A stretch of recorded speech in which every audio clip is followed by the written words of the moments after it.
with the hope that it will be a source of joy and inspiration to all the world.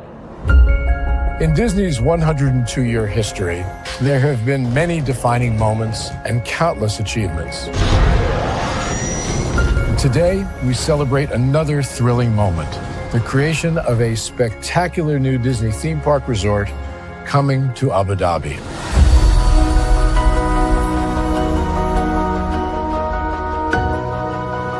Abu Dhabi is a place where heritage meets innovation, a place where we preserve our past while designing the future. Bringing a Disney theme park resort to Yas Island, Abu Dhabi, marks a historic milestone in our journey as a global family destination. The 7th Disney theme park resort destination represents a new frontier in theme park ambitions. Our resort in Abu Dhabi will be the most advanced and interactive destination in our entire portfolio. The location of our park is incredibly unique. It's anchored by a beautiful waterfront, which will allow us to tell our stories in completely new ways. Ultimately, this project will be a celebration of what's possible when creativity and progress come together. What we are creating with Disney in Abu Dhabi is a whole new world of imagination, an experience that will inspire generations across the region and the world. This collaboration represents a powerful fusion of Disney's unmatched legacy in storytelling and Mirar's commitment to bringing world-class entertainment to our guests. Abu Dhabi's vision for the future is to create a legacy for generations to come. Disneyland Abu Dhabi will be authentically Disney and distinctly Emirati. An oasis of extraordinary Disney entertainment at this crossroads of the world. It will bring to life our timeless characters and stories in many new ways, becoming a source of joy and inspiration for the people of this vast region to enjoy for generations to come.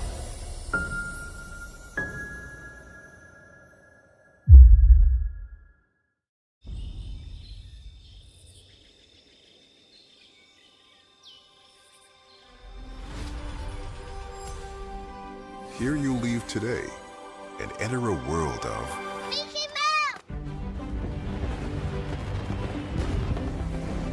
A world of princesses.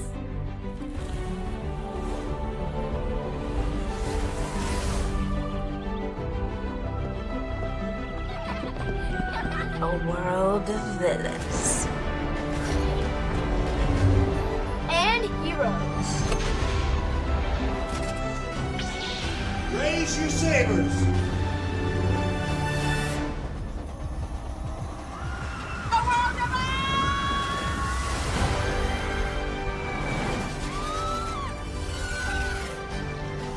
A world of other worlds.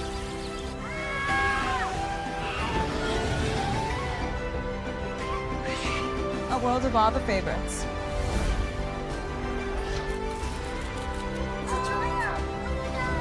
A world of throwbacks.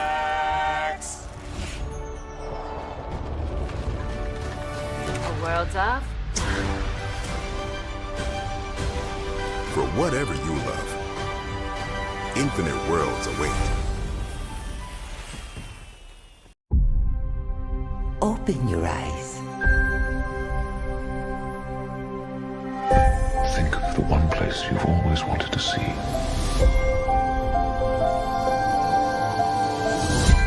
This is where our magic comes from.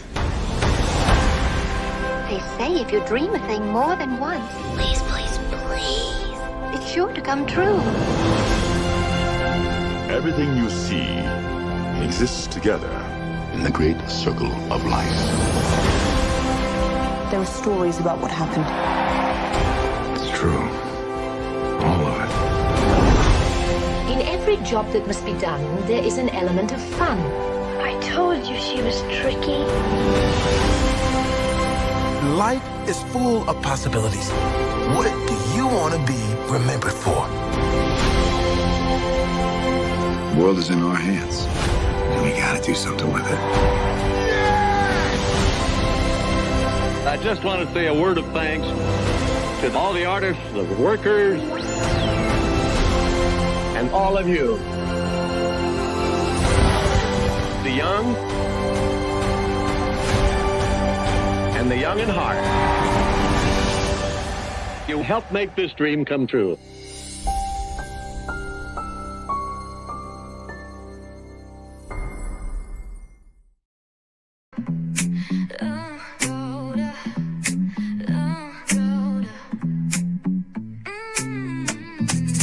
Lights go low, the city goes high.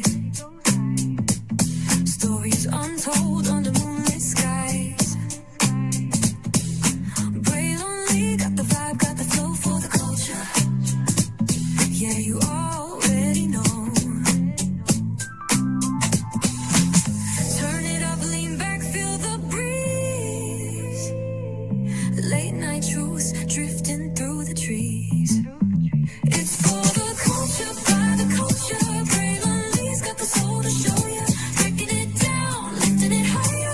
Feel the rhythm, spark the fire. Headlines flip with a soulful twist. Behind the scenes where the magic sits. It's the heartbeat of the now and the then, where the story starts and never ends. Tune in, lean and feel the groove. Every moment, a vibe you can't lose. It's for the culture, by the culture. Brave only's got the soul to show ya. Breaking it down, lifting it higher. Feel the rhythm, spark the fire.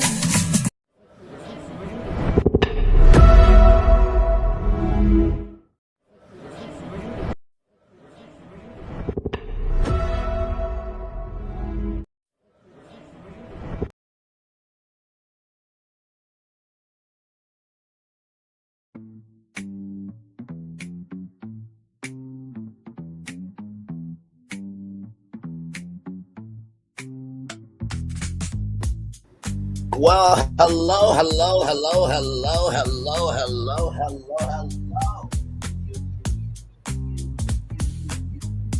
And you welcome in to another edition of Brandon Lee's Virtual Tour Live. We are live on tour, ladies and gentlemen. Next month is D23. As you all know, I have been saying for a while now that it is basically busy content on YouTube until D23, where announcements are going to be made. Well, there is a very significant announcement, or a Disney-nificant announcement, okay? Because the schedule for D23 is out, and there's a lot to go through. In addition to that, ladies and gentlemen, there's a water park expansion. Potentially. We'll talk about which park, okay? Right.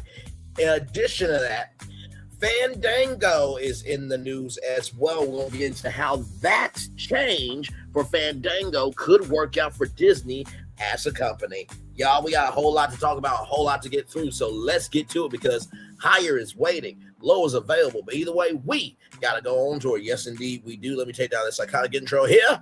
And as you can see, we are virtually live from the Walt Disney World Resort. Oh, man, they're like, okay, you know what? You're family at this point. We'll just have the fireworks on just in case. And so I thank them very much for that. You see that virtual tour background? Yes, you do. You hear that virtual tour music? Yes, you do. And then there is me. Hey, everybody, welcome in. Glad to have all of you here.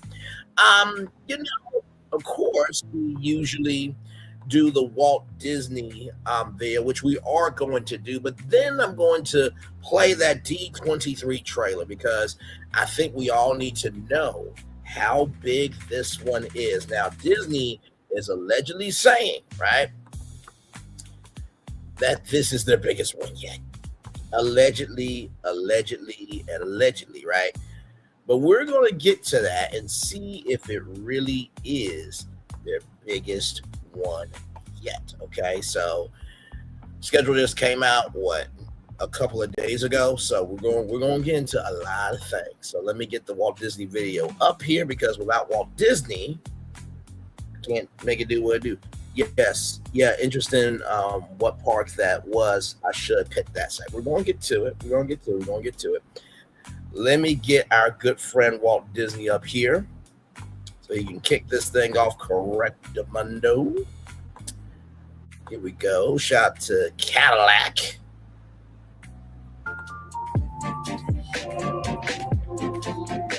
By the way, can we talk about an iridescent Cadillac Escalade or no? Okay, never mind. It's just me. All right, let's continue. Oh, wait, nope. Go ahead, Walt. To all who come to this happy place, welcome. Disneyland is your land. A lot is riding on this D23. The fans are tired. The fans are exhausted. Some of them are getting their tuxes. Some of them are getting their dresses. Some of them have papers to sign for Disney and Fed. Divorce Day, Renewal Day, D23, the combo starts right from this space right here, right now. Oh, it's not a Disney Live until we play this right here. Yes, indeed. Glad to have you in. Another Disney conversation we are about to have. Now, 8:30, I got some direction for the CW. So wait till you see that. Oh, my Lord. We got so much going on, a whole lot. It's really good to see you all. Glad to have you all here. Woo, man.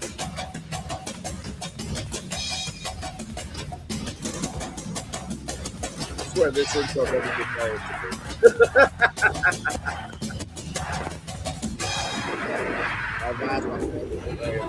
This is a global event as Walt Disney World, Disneyland Paris, and Tokyo Disneyland,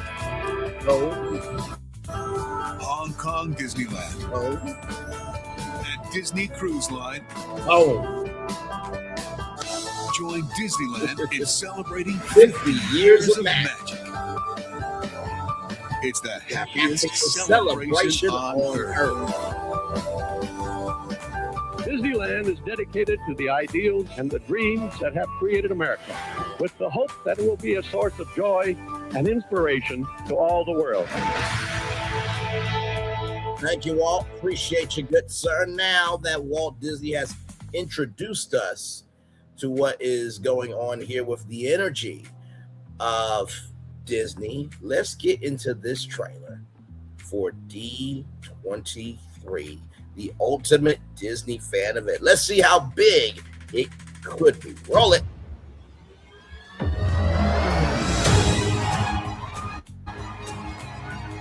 Hello, D23. Let's go. It's incredible. It's unbelievable. Welcome to the most magical showcase on Earth. There's so many things to see. Who else but Disney could pull off a weekend like D23? It's everything Disney. It's a huge part of our life. You're going to love what comes next. Dr. Doom. This is a once-in-a-lifetime experience. Will be the biggest one yet. These truly are my people. The surprises are going to be huge.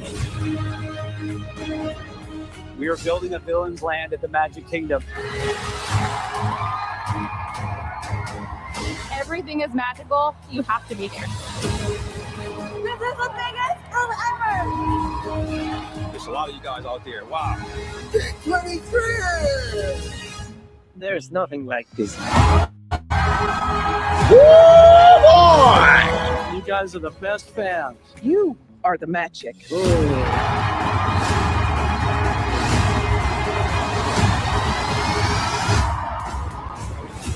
Woo, August 14th, 15th, and the 16th. That is on the way, my friends. So let's talk about the full schedule. This just came out July 13th. Shout out to allears.net. Here we go. It's almost time for the biggest Disney fan event of the year, everybody. There it is there. That is the one, the only Honda Center right there, okay? D23 is back for more big Disney announcements. We'll find out if they're big soon enough, August 14th, 15th, or 14th, 15th, and 16th. And for more and more for fans of the company and its theme parks, as we get closer to the big event, Disney is giving us the full schedule for the major event next month, okay? D23, the ultimate Disney fan event, is back this year from August 14th through the 16th. Each year there is a major D23 event, but the D23 Expo is the biggest of them all. This event happens every other year in Anaheim, where all the biggest celebrities and Disney executives stop by to share big news about upcoming projects, behind-the-scenes info on their latest movies or TV shows, and more. Of course, the Disney Legends ceremony there. Now we're getting the full schedule ahead of the event, so we can plan for every moment, every panel we want to see. We've known about some of the panels already, but this is the first time we've gotten the full schedule. On Friday, August 14th, guests can experience the Disney Entertainment Showcase. This event takes place on the center stage at the Honda Center. This is when the celebrities will drop by to give exclusive first looks at upcoming films and series, exciting new announcements, and big musical performances. This year's presentation will celebrate the stories audiences love. Hang on, that's a little confusing me. This year's presentation will celebrate the stories audiences love while offering an exclusive preview of what's coming next across Disney's movies, television, and live stage productions. Okay, usually movies and TV, but live stage productions are usually not really a big thing, so maybe they might be launching something new on Broadway. So, of course, as you guys know, you can get a separate ticket, right? Of course, there's like a 4:00 ticket where you can get it at 4:00 and stay there. Personally, I think that a D23 after hours event inside the Anaheim Convention Center would be amazing. So just exclusive nighttime events. You can have single Disney events. You can have movie nights there. So I think a D23 after hours would be very cool as a ticket. But hey, that's just me. I'm not in charge of Disney, child, sadly. That's neither here nor there. So Saturday, August 15th is a big one for the theme park fans. That's right. It is the Horizons. Now, I know what you're thinking. Braylon, is that the Disney ride Horizons? Yes, but that does not mean Horizons is coming. Everybody's just the title. Allegedly. Disney Experiences Showcase. This is the event where we'll get those major theme park announcements, updates, and more directly from Imagineers and the Disney team. This showcase was larger than life in 2024, and this year it will be inspired by the Carousel Progress with Neil Patrick Harris serving as host. Disney promises a few surprises along the way in this one. So Neil Patrick Harris will be serving as host, which is a lot different, right? Because usually it's Josh tomorrow, so having Neil Patrick Harris is huge. Now, I'm going to be real with you. I think John Stamos should host it. I mean, he's got the original Disneyland D in his backyard. Like, the letter D. Get your minds out the gutter, you nasties. The words of Raven Simone. But yes, I think John Stamos should be able to host one of these big three events. Just saying. Hey, welcome in. Eventually expansion. Braylon wants everything iridescent at this point. It's a nice color. Good Lord. Wait, that's happening too? No. Well, D23 is Secrets Reveal, right? Biggest one for park announcements. Disney, I've been hacked. Disney, if you were, please give me a heads up if you are.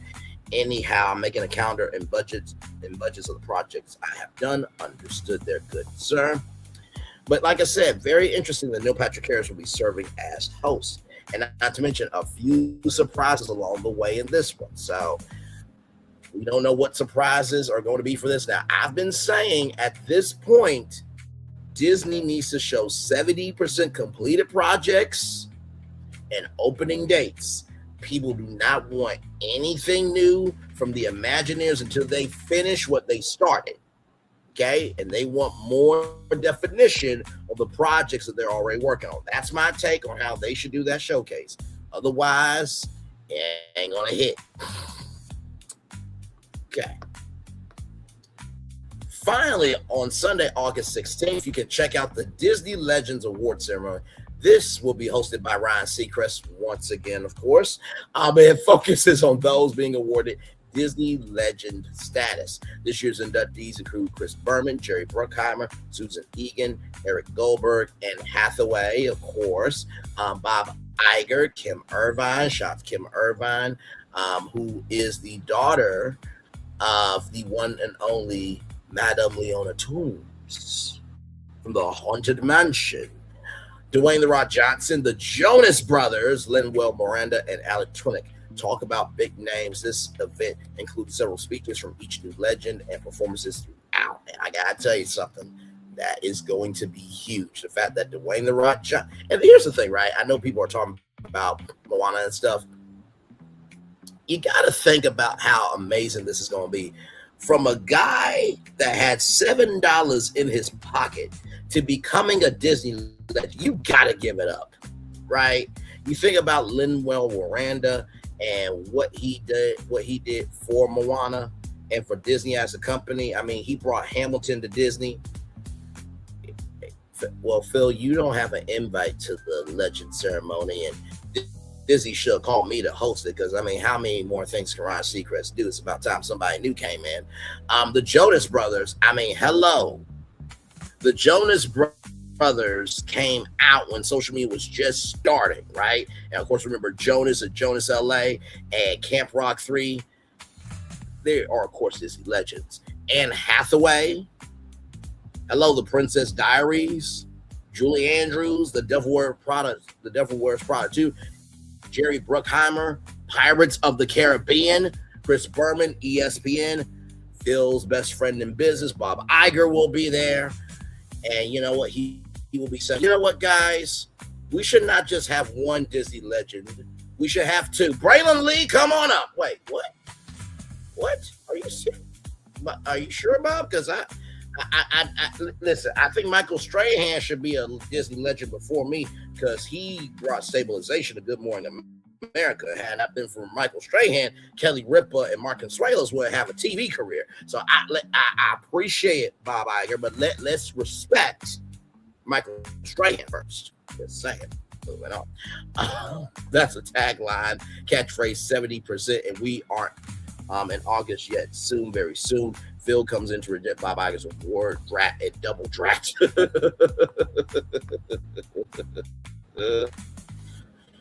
Panels throughout the weekend will be hosted across 5 stages, and they include, here we go, everybody, here we go. A new feature-length documentary from Leslie Iwerks. By the way, Leslie Iwerks is the daughter of Iwerks, the one who made Oswald the Lucky Rabbit and Mickey Mouse. Discover how Disney's greatest storytellers draw inspiration from the parks where their worlds were always meant to live, featuring a panel with top filmmakers as special guests following the debut screening of Leslie Iwerks' new feature coming to Disney Plus. Now, this is different than Disneyland Handcrafted, right? Hey Jonas, live at D23, celebrating Disney legends, celebrate Disney legends Kevin, Joe, and Nick Jonas during a live recording of their hit iHeart podcast. Hey Jonas, hear unforgettable Disney stories, behind the scenes memories, and special guests as they celebrate this incredible milestone together. Disney Rewind Concert, relive the magic of VHS vibes with the ultimate throwback event showcasing some of the best Disney hits from the 80s and 90s, filled with nostalgic favorites performed by Disney and Broadway stars, including Disney legends Bill Farmer and Jodie Benson, as well as incoming legends Susan Egan. By the way, I do hope that they honor Peebo Bryson and his voice of A Whole New World. Hopefully, that will be happening there as well. Speaking of A Whole New World, Alan Menken. In this rare one-man concert, Disney legend and 8-time Academy Award winner Alan Menken shares the songs and stories behind legendary Disney films and beloved stage and screen musicals, or musicals. Shout out to Miss Darby from High School Musical, that have shaped generations of audiences around the world. D23 Masquerade, the ultimate Disney costume contest presented by AT&T. Join host Nina West for the return of the ultimate Disney costume contest. Fans will showcase their Disney-inspired creations on the runway, so join us to vote alongside judges Nicole Brown, Ashley Eckerstein, and Bobby Kim. The Simpsons, stories from Springfield, joined the cast, the creative team of The Simpsons, as they explored the art storytelling in Springfield, from character-driven comedy to cultural satire to finding fresh stories more than 3 decades later. Now, as we know, right? As we know, there is the Simpsons 2 movie coming out. Now, you didn't hear this from me. This is just a prediction. But how cool would it be if they premiered a sneak peek of the Simpsons 2 movie at D23? I'm just saying. Now remember, this is the schedule of the events. Of course, Disney is leaving some stuff out. That's why I'm here. Nina Nani Quista. Shout out to Stitch. Moana 2 without Lin-Manuel for the music was a risk, but they conquered good songs. They just might, right? That's what I'm saying. They just might, my friends there. So of course you can see Elsa there. How delightful. Spider-Man, R2-D2, Oswald. I think that's Buzz, and then that is Maribel right up there. And then, of course, the Mixter, Mickeymouse. I mean, just... Now, I'm sure nobody tried to steal that. I am sure of it. But also, too, there's cameras outside the center, so I suggest not stealing that. Like, I know it's public, but Disney has money. Okay, their money is long money. The Muppets Musical history with Seth MacFarlane, okay? Join Grammy-nominated vocalist and Emmy Award winner Seth MacFarlane and other special guests for a conversation about the timeless Muppets songbook. Seth will share the inspiration behind his upcoming Muppets orchestral album. The upcoming Muppets orchestral album. No. Braylon, don't say it. Don't say it. You know, it would be kind of cool if they brought back Muppet Vision 3D with, you know, Seth MacFarlane singing some new songs in the new version of Muppet Vision 3D. Did I say that out my mouth? Shut up, Braylon. Anyway, let's continue. I said nothing. I didn't say shit. I didn't say nothing. You didn't hear nothing. That was not just broadcasted live on YouTube all around the world before D23. That was not said. Moving on. Okay. All right. Percy Jackson and the Olympians Season 3 joined the cast and producers behind Percy Jackson and the Olympians for a must-see celebration packed with behind-the-scenes stories and exciting teasers as Season 3 brings the Titan's Curse to life later this year on Disney+. Camp Rock 3, The Next Generation, fresh off the world premiere of Camp Rock 3, joined the stars as they share behind-the-scenes stories and favorite moments from bringing a new era of the beloved Camp Rock franchise to life. Yeah, you know, we talked about the Cheetah Girls next gen. Could there be a sneak peek of the Cheetah Girls next gen at D23? Could Raven Simone and Adrian Holton make an appearance? Sabrina Bryan, Lynn Whitfield, and Kelly Williams should be a part of it. I'm just saying, this is D23. Anything and everything that could, should, and can happen, there's a possibility. Let's keep going here, all right? Bluey from the backyard to the big screen joined the team behind Bluey as it gets stuck into everything you want to know about the homegrown Ozzy, oi, turned true blue global phenomenon. Take a journey from a backyard all the way to Brisbane, all the way to the big screen in 2027's The Bluey Movie. Now, this is big, okay? This is very big. It's very, very big. The Disney Experiences auction, rare and remarkable finds through live and online bidding. Okay, join your host Brett Irwin, the official voice of Mickey Mouse. Who wants this lovely art piece for $2,000? Let's start the bidding, huh? What you want me to do? They said the official voice of Mickey Mouse is going to be doing the bidding. What you want me to do? Disney fine artists to discover select verified pieces from Disney theme parks and resorts that are ready for the next chapter with fans who treasure them the most. Check out the rare and remarkable finds at auction available at Heritage Auctions, the world's largest collectibles auctioneer. Oh my God. Let me see. Auctions, auction calendar.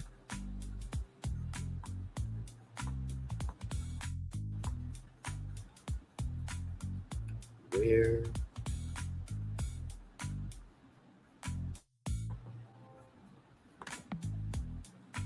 Coming soon. Okay. So there are some things. Okay, there are some things. Let's look together. Okay, let's look together. All right. So, Disney Fest original event use sign. Okay, so if you remember Disney Fest, that sign's available. 60th anniversary original park used banner. Okay, all right. The happiest celebration on earth. Disneyland 50. If you know that intro, you could get that. Walt Disney World Resort 50th anniversary original resort used display. The 100 Years of Magic. Okay, if you remember this font, this was, I believe, okay. Well, actually, no, that was at the Sorcerer's Hat, but that font was there, right? Now, here is something. Walt Disney World Big Thunder Mountain Railroad customized original park use attraction vehicle could be yours. Okay. Exit Tomorrowland. Original park use signed. Spaceship Earth exit. Okay. Now this is some stuff here. Okay. Original park use flowers attraction from It's a Small World. Theme park original park use information kiosk sign. Walt Disney World Resort in character original park use aerial store sign. Right here, Walt Disney World Resort Disney's Hollywood Studios 25th anniversary sign. Muppet Vision 3D park use theater orientation. So this was actually in the theater of Muppet Vision 3D and Kermit. Now, somebody is going to probably try to delete somebody off of the face of the earth for this. And what I mean by that, y'all, is the bidding's going to be high. The original park used 3D glasses distribution bin. Okay? All right. Disney's like, oh, y'all want memorabilia? Okay. You got y'all. Disney's Polynesian Village Resort original resort use Aloha sign. Okay. The original resort use drink menu table topper. Lilo's Playhouse Lady and the Tramp original resort use character display. The Haunted Mansion. Original park use Donald and Goofy display. Okay. To all the Haunted Mansion fans out there, now this is clutch. Original park used Medusa glass slide. Okay. All right. Jack in the Box skull attraction prop. Haunted Mansion Holiday Disneyland. The Mummy sarcophagus attraction prop. Okay. Disneyland. Mad Tea Park original park used armchair and footstool. Jesse Career Carousel, Disney's California Adventure. King Triton's Carousel, original park use otter. Same thing here, sea lion here. Disney California Adventure, Park Treasures in Paradise, original park carousel using. Indiana Jones, original park use mummy attraction prop. Okay. All right, my Twilight Zone Tower Terror fans, you can have an original chair, a table, lantern. Okay, all right. Yeah. Original park use Jack Skeleton. Not So Scary Halloween Party, Very Merry Christmas Party, Stocking Stuffers original Park Use merchandise display, Captain Hook, that is from a used parking lot sign, the original 30-year Maleficent there, Big Thunder Ranch original park used backdrop, okay. Dumbo the Flying Elephant original park used stork and attraction ornamentation, Goofy's Candy Company, all right, original used rug, Empire Strikes Back 45th anniversary, Walt Disney World Resort original merchandise display. Now, an original trash can, park used trash can from Tomorrowland, okay. Disney's Wildest Wilderness Lodge original resort used trash can. Vinylmation, y'all remember when they used to do that back in the day? Big Thunder Ranch marquee, a washboard, ladies and gentlemen, okay, from Big Thunder Ranch Original Park. Let's see what else they got. Child, they are not playing with y'all today. Of course, original park attraction vehicle, Magic Key, okay. Now, this was expensive, okay. That can be yours as well. So, that is what they have as of right now. That was some good stuff. Okay, listen, let's get back to it because that's not everything going down, right? Lego's Star Wars screening event experienced a special screening of a Lego Star Wars anime adventure filled with iconic characters, unexpected laughs, and action-packed fun. Perfect for Star Wars and Lego fans of all ages. More details to come. Let us show you, I like that play on words, let us show you how we make Bob's Burgers. Order up the Emmy-winning Bob Burgers creative team takes you from script to screen through a live demonstration featuring voice cast, live drawing, storytelling insights, and a close-up look at how they bring the episodes you know and love to life. Okay. Scrubbing back in. Celebrate the return to Sacred Heart with a conversation with the cast and executive producers of Scrubs, featuring behind-the-scenes stories, fan favorite moments, and a look at why the revival resonates today. Daydreams and all. Beauty and the Beast. Tell us, oh, that's time. Celebrate 35 years of Disney Animation's classic tale, Beauty and the Beast, from the screen to the stage and beyond, with filmmakers and stars from the anime feature film and the Broadway production inspired, including Disney legends Paige O'Hara, Susan Egan, Don Hahn, and Mark Kent, as well as incoming Disney legend Susan Egan. Zootopia, 10 years in the making. Celebrate 10 years of Disney Animation Zootopia films from theaters and Disney Plus to Disney Parks attractions around the world, with the stars and filmmakers behind the Mammal Metropolis, including Jared Bush, Byron Howard, and Michael Giacchino. Beyond the Magic Rather, Disney Pin Trading, panel discussion with the Pin Trading product design team on their role, concept design, and the innovation in pins. The panel will include a D23 talent host and Pin Trading design team with a visual presentation to go with the discussion. Who's to say they won't drop a brand new pin that you can only get at D23? Listen, okay, y'all should know me by now. I say the quiet part out loud. The quest ahead for Disney Locrana Trading, aka Ravensburger. Join the Disney Locrana Trading card game team at Ravensburger as they share what fans can expect in upcoming set releases in 2027 and beyond. Future events fans won't want to miss, and more exciting behind the scenes details. They will cover all the highlights from developing this amazing card game, as well as some thrilling announcements that you won't want to miss. Maybe an exclusive pack that you only get D23 as well. Yes, let's keep going here. No. Now, I wonder who talked about Kingdom Hearts on YouTube. I wonder who talked about Kingdom Hearts stuff on YouTube. I wonder who talked about Kingdom Hearts stuff on YouTube. Oh, me! I think somehow Muppets 3D or sort of show experience is obvious. It needs to happen. Thornton smells Australia coming after Bluey makes $1 billion. Baha, I smelled that stew before Bluey facto, but yes, sadly, I don't think they do unless kangaroos demand more room.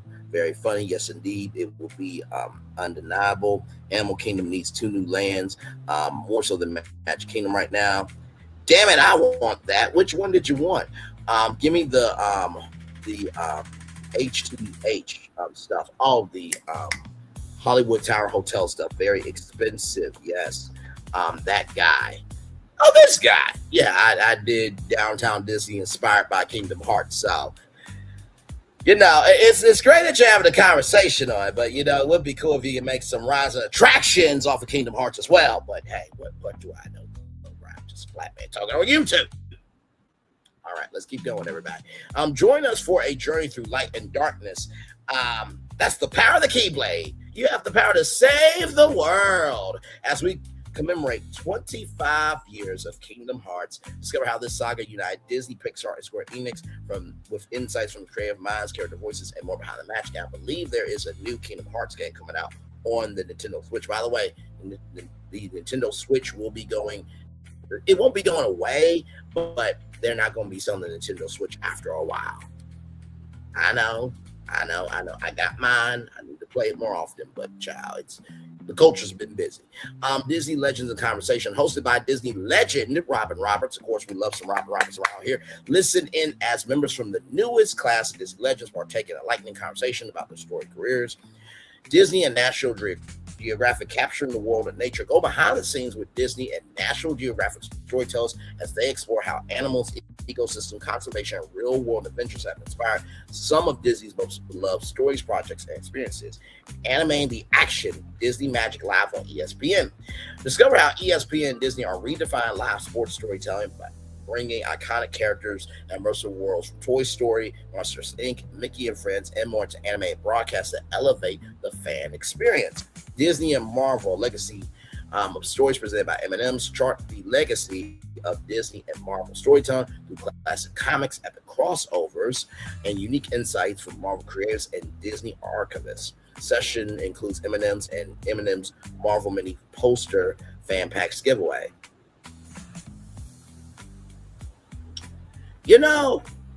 Would I reveal what I am going to do with Marvel during the Parks panel, or would I save it for this?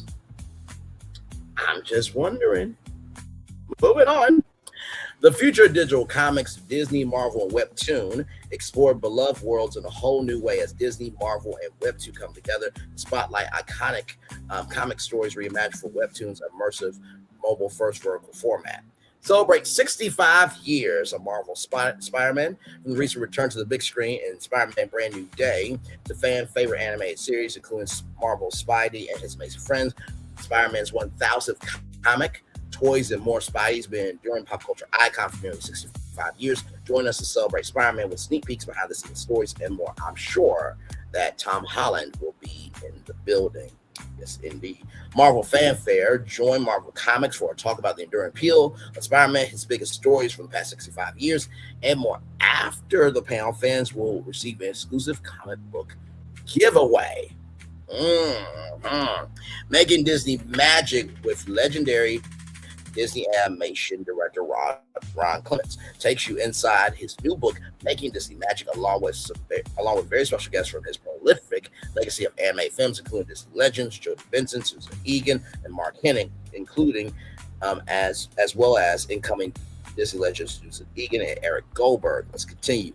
Floating Mountains. Join Disney legend Joe Rohde for an exclusive discussion of his memoir, Floating Mountains. He'll explore creativity, collaboration, and his work on Disney's Animal Kingdom, Aulani, and beyond, offering rare insights into one of Disney's most visionary artists. I promise you that is going to be filled up to the gills. Do you hear me? Of course, there is Louis there.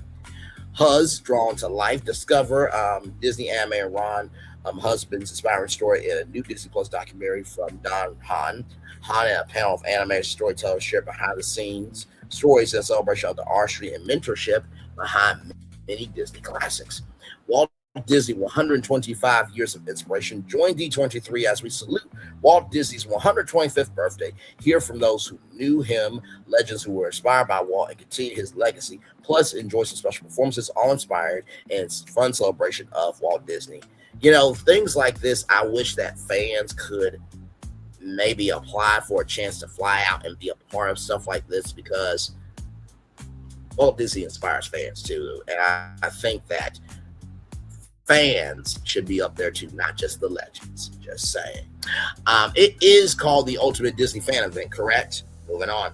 Disney Music presents the Art of the Score. Grammy Award-winning composer Michael Cicciano shares an inside look at his creative process across Pixar, Lucasfilm, and Marvel, and how he develops music that supports a filmmaker's vision, featuring a special performance by Anthony Gonzalez.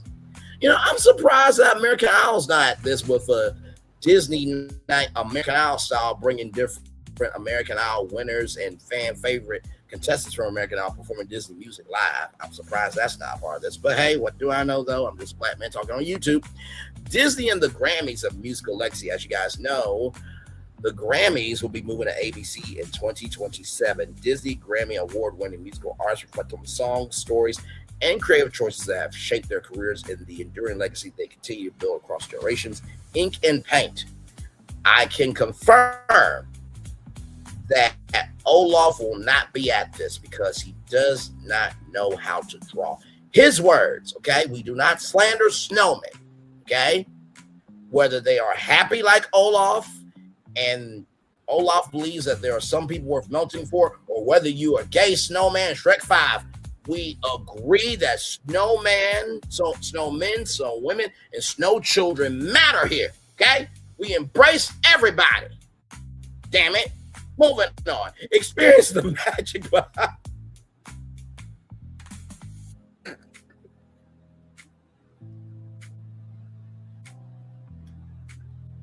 I know Disney is like, get his picture at the front of D23 right damn now. Wait, he's not coming. I don't care. Just for the off chance Braille comes, put his picture up. He can't come in. Experience the magic behind the Disney Animation Ink and Paint department. Come together before your eyes, from rough animation by incoming Disney legend Eric Goldberg to an inker transferring the image onto a cell, and then a painter bringing it to life with vibrant color. Your dream, your valley, Disney Dreamlight Valley. Join us to celebrate Disney Dreamlight Valley, a life sim adventure game that lets you build and explore a world filled with Disney magic, rich stories, and beloved Disney and Pixar characters. Join the game creators for a retrospective and exciting sneak peek at Rivals 2026. You know, I'm surprised that Disney Speedstorm is not a part of this. Also, too, is Epic Games not going to be a part of D23? I mean, y'all did spend like, what, $1.5 billion into Epic Games, but nothing at D23 about. Shocking. Moving on. Disney style around the world. Enjoy a showcase of iconic Disney fashion and exciting product reveals from around the globe. Hear from panelist Bobby Kim, Vice President, Global Creative Director for Disney Consumer Products, Tia Chandler, Senior Director, Global Brand Partnerships for Crocs, and Lily Ulrich, Supermodel, Mother Entrepreneur, and Disney Style Fangirl. Disney frying your magic with interior design magic. Fandom meets interior design for a panel of those who have infused Disney magic into their homes. From the minimalist to the extreme design and decor, there's endless ways to bring Disney films and parks to your life in your very own home. The force of innovation, Hasbro's Grogu animatronic.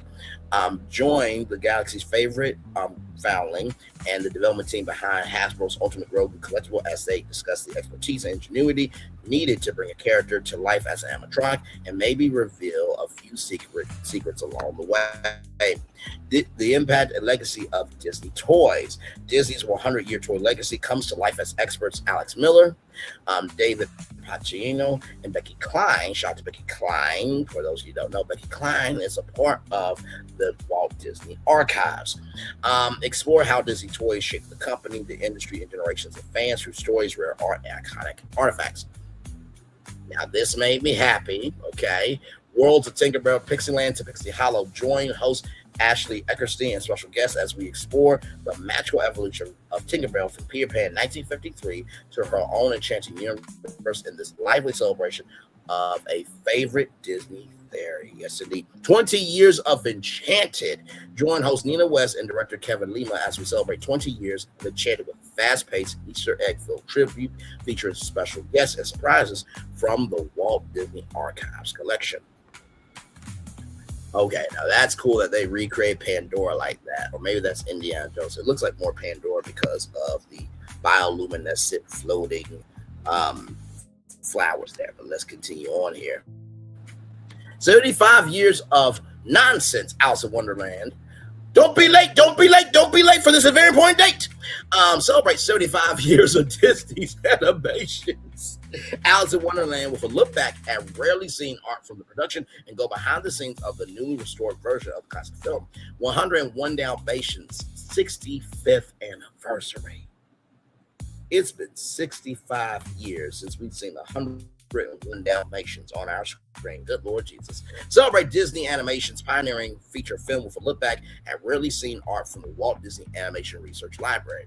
Searching for the Swiss Family Robinson Treehouse. Join Disney artist Kevin Kitty as he shares about his journey to the tropical island to the original filming locations for Swiss Family Robinson 1960, including the legendary treehouse that inspired the Disneyland Park attraction. Bed, knobs, and broomsticks. 55 magical years. Disney's dazzling music has been chanting artists since 1971. This multimedia presentation uses rare photos and art to weave a behind-the-scenes spell about the Oscar-winning masterpiece, including the involvement of Walt Disney himself. The Sherman Brothers own the record.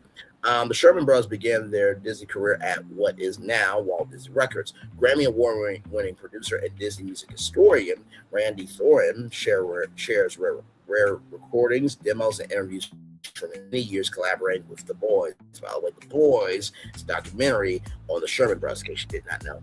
Great moments with Walt Disney.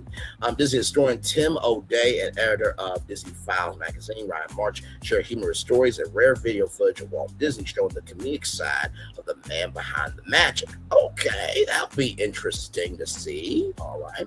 Of course, there's Kevin. Of course, there. The houses Walt built. The Walt Disney Family Museum. See photos and hear intimate stories about Walt and Lillian Disney's Woking Way, Carolwood, and Smoke Tree Ranch homes. Excuse me. The Carolwood Foundation presents Walt's Barn. Come take a ride on the Carolwood Pacific Railroad as you discover the history of Walt Disney's Carolwood Barn. Along the way, you'll learn about our discoveries, secrets, and upcoming projects. All aboard! Restoration at Disney, preserving our legacy. Fans will learn how the award-winning Disney restoration team preserves and restores its vast library of classics from Steamboat Willie to the Sound of Music. They'll also get to hear about the challenges and surprises encountered during the process. Sounds delightful, an illustrated audio adventure. Disney artist and historian Stacia Martin gives fans an all-new nostalgic trip through Disney music throughout the decades, playing some of her favorite clips from her personal collection of rare and vintage vinyl records. The Spotlight Stage presented by Fandango. We're going to talk about Fandango here a little bit later on. The stage is returning to the show floor with a host of panels, interviews, presentations, musical groups, and interactive moments for fans to enjoy all day long, including the return of the popular D23 Disney Stars Trivia Showdown, sing-alongs with Nina West, as well as exciting performances like Mental Mouse, Music at Disney Electrified with demos and lessons in voice acting, sketching, dancing, and more. The Spotlight Stage, presented by Fandango, is the place for fans to find some extra magic while immersing themselves in the largest show floor in the event's history. Oh, Disney's been watching. They said, "Oh, that Brantley talks too much shit. Braylon, hold our beer. We got you." Okay, all right. Now listen. Of course, the one, the only Wakanda, everybody. Yes, indeed, there, and the one, the only Miss Angela Bassett, who became a Disney legend. Yes, indeed. We can't wait to check it all out when we go next month. As always, be sure to keep following All Ears for more. So it looks like there is going to be a lot more for the fans than expected. Kingdom Hearts, not 1 but 2, Japan, and the United States. Well, Japan, it's its own company, so make it 2 U.S. coast. Snowman Lives Matter, even with no skull, laughing emoji. Yes, indeed. So, guys, what did you think? That is the full schedule. And of course, by the way, shout out to Disney on the Yard. Drum Major Mickey and HBCU bands will be stomping at D23 as well. Just wanted to mention that as well. If Brian were in Disneyland Paris, we will chase each other in the Alice in Wonderland maze gardens. Probably. So, with that being said, we got something else to talk about, because that's not all the Disney news that's happening. Oh, no. Shout out to the one, the only Walt Disney World News today.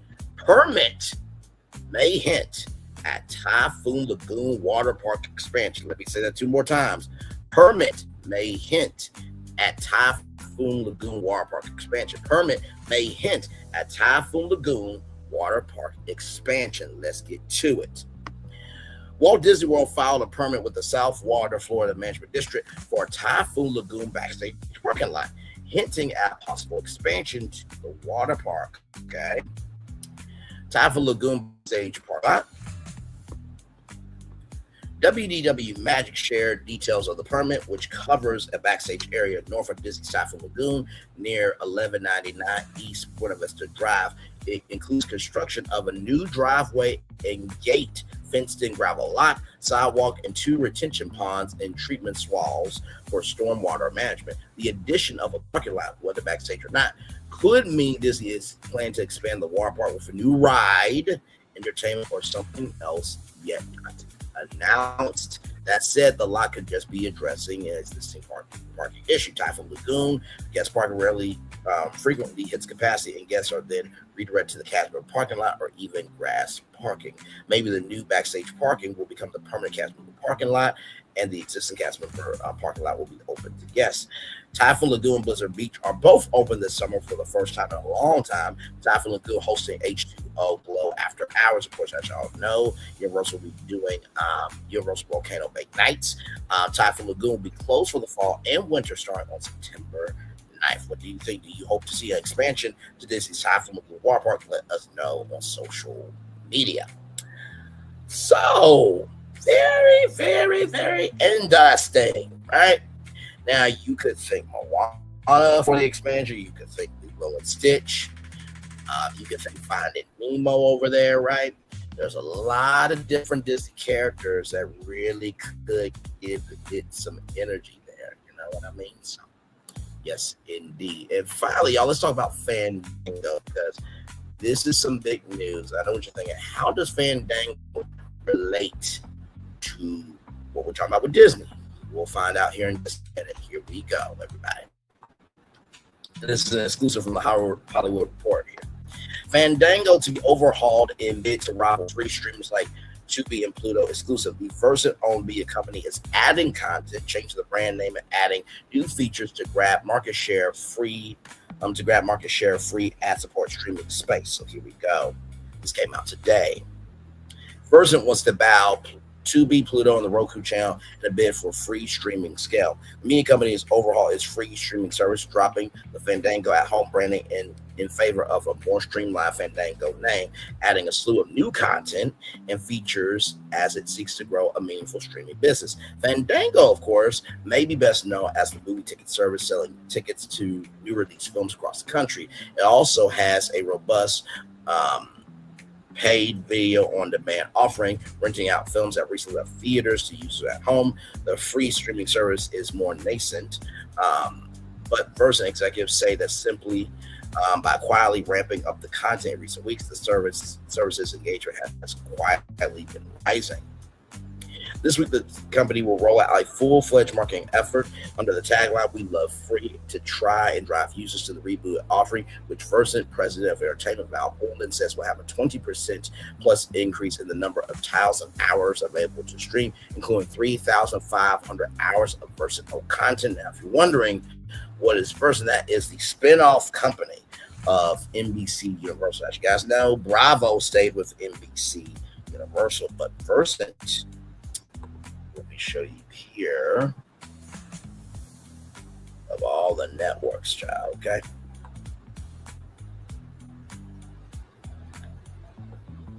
who we are. So this is Versant right here. So USA Networks, Free TV Network, networks rather, Golf Pass, Sci-Fi, Oxygen, True Crime rather, CNBC, Golf Channel, E, MS Now, Rotten Tomatoes, Golf Now, Fandango. Okay, so that's Versant, in case you did not know. We have many hours of content, but now we're focusing on increasing the quality of content we have, Borland says in an interview with the Hard Report. So we're really focused on growing our premium content library. We're curating with hit news and fan favorite franchises, popular television series. We'll also have sports programming. That sports programming will include Bundesliga, Germany's top soccer league, which to deal with USA Sports on Tuesday. It's safe to assume that other sports will eventually follow. Borland says that the service will ultimately also have original entertainment fare as well, though Versant will take its time to do so. We'll build a slate that is rooted in our own intellectual property and complemented by programming that aligns with what we know our audiences will be looking for, she says. According to Will McIntosh, Versant's president of digital platforms, the explosive growth of other free streaming platforms was a big part of why the company is choosing to invest in space. Obviously, the market has been validated by some of the largest players to be probably the most prominently in that, he says, also knowing the success of Pluto and Roku Channel, among others. But Versant plans to lean into Fandango's brand identity of new and recent theatrical films to help stand out, as well as its millions of consumers who have accounts to purchase movie tickets or movies at home. What we think differentiates us from all those other players is that we have this theatrical adjacent brand that no one else has, McIntosh says. Any given month, we have 50 million consumers who visit either Fandango or Rotten Tomatoes to figure out what they want to watch, whether that is movies or at home, and we'll lean into those as a megaphone. Where Fandango has a unique advantage is that we can bring audiences in through recent theatrical releases at spoiler. That is something that the others don't really get to take advantage of with our movie library, that offering we have. Suffice it to say that visitors to those websites or apps will be encouraged to check out the revamped streaming service, and the company has more resources into enhanced product offering too, and content recommendations to add tech. From an advertising perspective, our goal is to have a better experience than what people have today, lower ad loads and ad units and experiences that don't detract from consumption, says McIntosh. We're going to invest in some strong recommendation strategy, and we're going to invest in a very strong recommendation strategy that will help people find the next thing that they love and keep them engaged within the Fandango ecosystem, says Borland. So in some ways, it's similar to what platforms like a Pluto or Tubi have done, but where Fandango has an advantage is the relationship we already have with millions of transactional customers. Long-term, the goal is to turn Fandango into the heart of Versant's streaming strategy, at least for entertainment and sports, a strategy that will ultimately impact the company's larger entertainment output. We definitely have obligations to our paid TV ecosystem, but I also think that windowing is really going to be where we use our strategy to the fullest, Borland says. Not everything needs to be on Fandango right away, but it does need to be there at some point. We're also not precious about it living on a third-party platform as well. If our biggest concern is bringing awareness to our content and getting in front of as many eyeballs as possible, wherever that should be a priority for us is building this Fandango advertising video on demand service. So you'll see all of our content. You will see all of our content eventually end up on that platform in some windowing strategy. Now it's interesting, right? Because Fandango crushed Finding Nemo, right? It's interesting because Fandango, like they said, is known for movie tickets, right? Could you imagine Fandango Studios helping independent filmmakers make studios for a theatrical release, right? And also, too, imagine Fandango Productions making TV shows for all those brands under Versant, right? So Fandango looks like it's moving from a ticketing company to a movie company. Now, I know what you're thinking. How does this relate to Disney? Let's talk about it. From the information in this article, how could this work out for Disney working with Fandango with this change in their streaming platform? Based on the announcement, this change actually creates several opportunities for Disney that go beyond simply selling movies on another platform. The biggest takeaway is that Fandango is no longer positioning itself as just a movie ticket company. Under Versant, it's becoming an entertainment ecosystem that combines theatrical ticketing, free ad-supported streaming, advertising video on demand, premium rentals and purchases,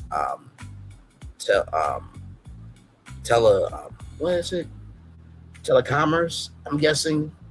I got transactional video on demand. I had to think for a minute. Entertainment discovery, reviews for odds, mails, and eventually sports and other live programming. For Disney, there are several strategic opportunities, a larger promotional funnel for Disney films. Instead of thinking about Disney Plus as the only streaming destination, Disney can use Fandango as the first stop in a movie's life cycle. For example, Marvel's next film, buy tickets through Fandango, receive exclusive behind-the-scenes content after theaters rent or purchase the movie on Fandango. Months later, the film moves to Disney Plus. That keeps Disney monetizing every stage of the release instead of immediately pushing everything towards subscriptions. Number 2, Disney can license select library content. Fandango's new free streaming service is expanded to thousands of hours of programs supported by advertising. Disney could select licensed titles that don't need to remain Disney Plus exclusives. Examples could include older ABC series, older 20th Century Studios movies, legacy Touchstone titles, older National Geographic programming, older FX series after their Disney Plus and Hulu windows. Disney earns licensing revenue while introducing viewers to franchises that they may later follow on Disney Plus. That's number 2. Number 3, strong theatrical marketing. Disney is already one of Fandango's biggest partners because of Marvel, Pixar.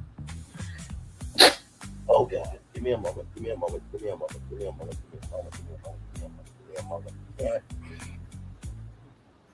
Oh God. Okay, that was live. Ooh, okay, y'all. Sorry about that. Okay, I am BACK, y'all. All right.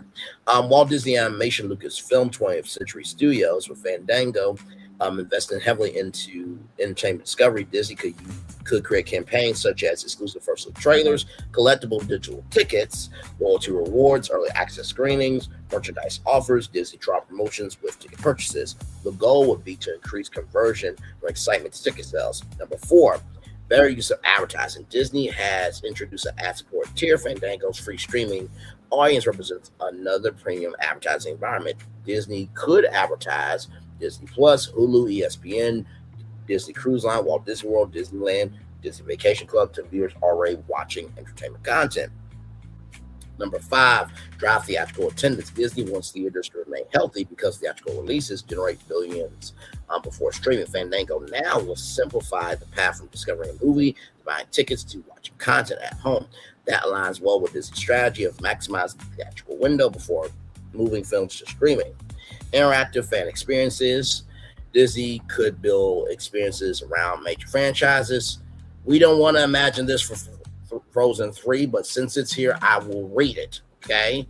Buy tickets, unlock augmented reality experiences, collect digital badges, earn discounts on Disney merchandise, receive a reminder when the film becomes available to buy, later receive a notification when it arrives to Disney Plus. That keeps fans engaged across multiple release windows.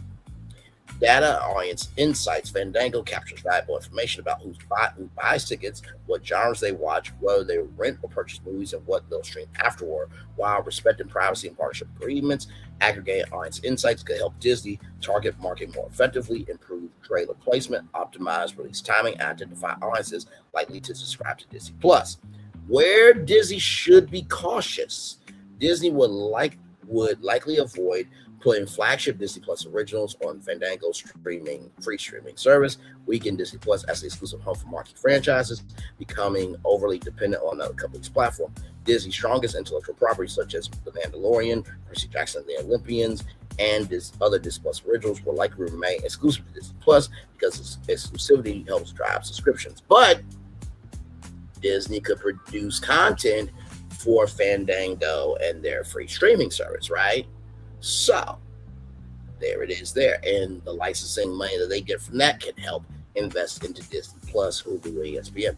Overall assessment, the Versant strategy positions Fandango as a comprehensive entertainment hub rather than simply a ticket sale. For Disney, the relationship could evolve into a complementary partnership. Disney continues to own its subscription ecosystem from Disney Plus, Hulu, and ESPN. Fandango becomes a high-value partner for theatrical marketing, transactional sales, rentals and purchases, selective content licensing, and free ad-support discovery. If executed well, Disney could use Fandango as a top-of-funnel platform that introduces audiences to its films, monetizes them across theatrical and home entertainment windows, and ultimately directs its most engaged fans into the Disney streaming ecosystem without replacing Disney Plus as the company's primary direct-to-consumer destination. So that is everything you need to know about Disney and what's going on. We did that 1 hour, 10 minutes, and 3 seconds. Not too bad. I'm going to turn my camera now because we done the whole show for over an hour. Yes, we have. And I'm going to drop the link here because I know Florentine and Phil have a lot to say. From the schedule of D23 to a potential water park expansion for Typhoon Lagoon, and the fact that Fandango is seeming to transform themselves from a ticketing company to a media company. That is a huge swing right there. So, as I wait for Phil Thornton to come up, y'all, it is a lot. I do love the schedule. The fact that they are celebrating so many, and I really do mean that they are celebrating so many milestones of Disney movies at this thing. And I think to recognize those films that have been around for so long by giving the fans a celebration at D23, I do think that is representing the fans a lot more.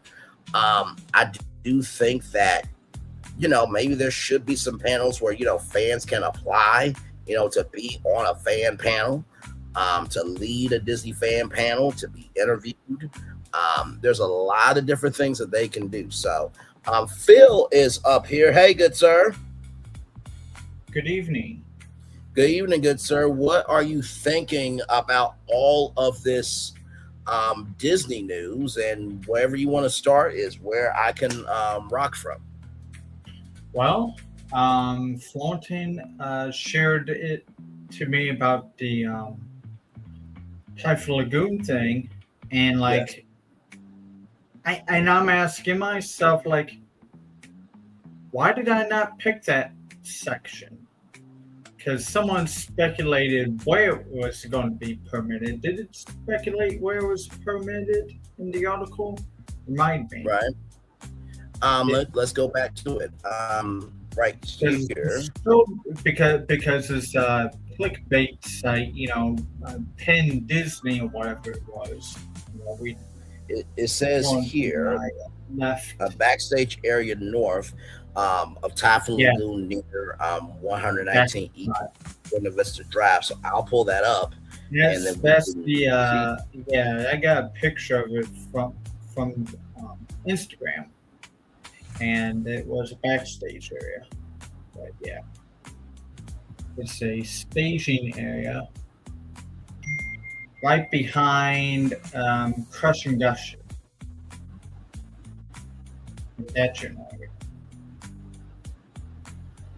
Okay, I'm trying to see. Okay, so let me pull it up right here for you all. So this is Crush and Gusher right here. I believe this is the parking lot, correct? Yeah, the parking lot's in the south. Mm-hmm.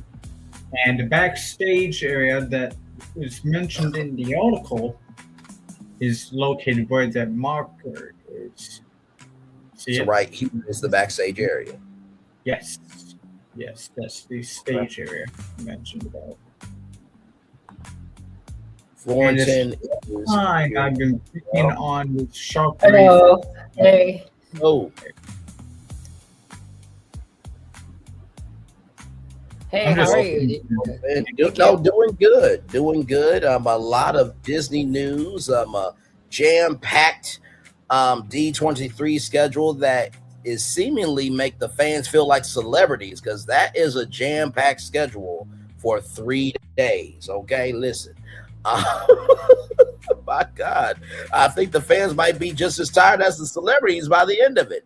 And then, of course, we're talking about right now this potential expansion to Typhoon Lagoon. And then, of course, Fandango switching from a ticketing company into more of a media company as well. So a lot going on in the theme park world and the entertainment industry as well.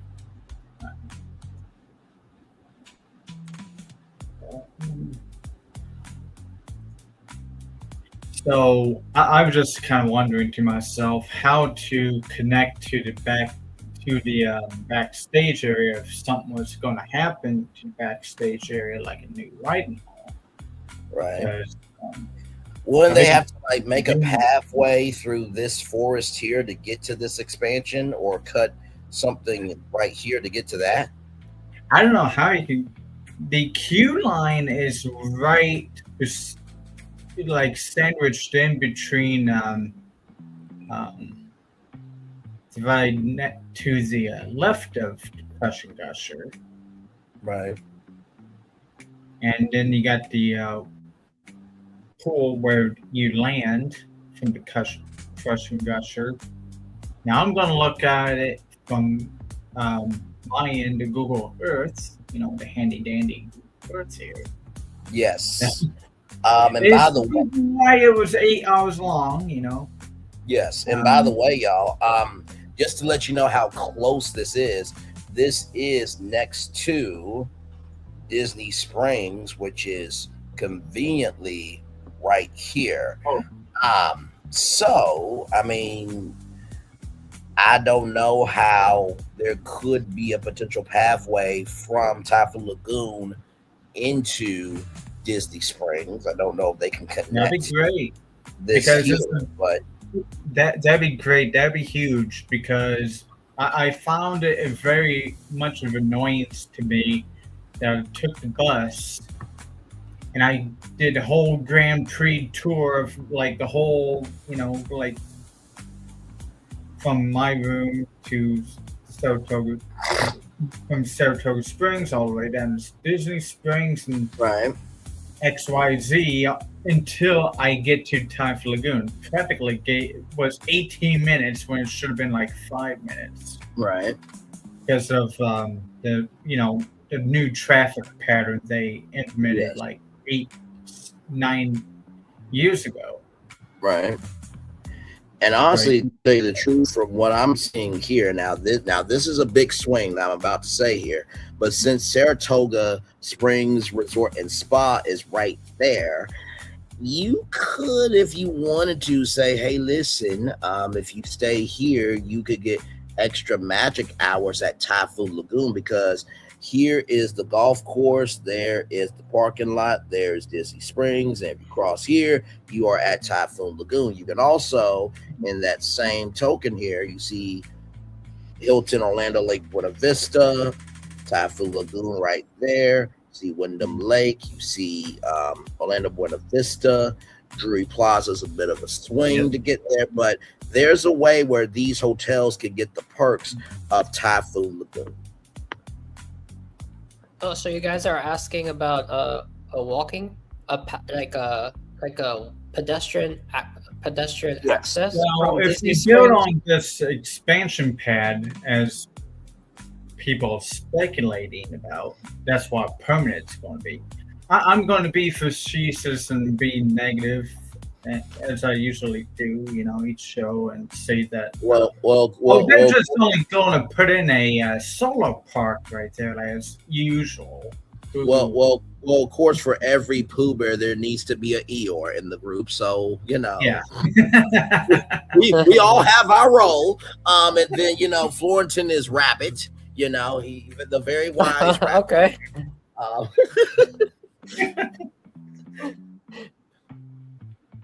I mean, I get that Florida has sunlight, most of than all of the U.S., mainland. But then again, you cannot rely on that stuff. Well, let me ask this, right? Because I know that we talked about and it's already enough. You got.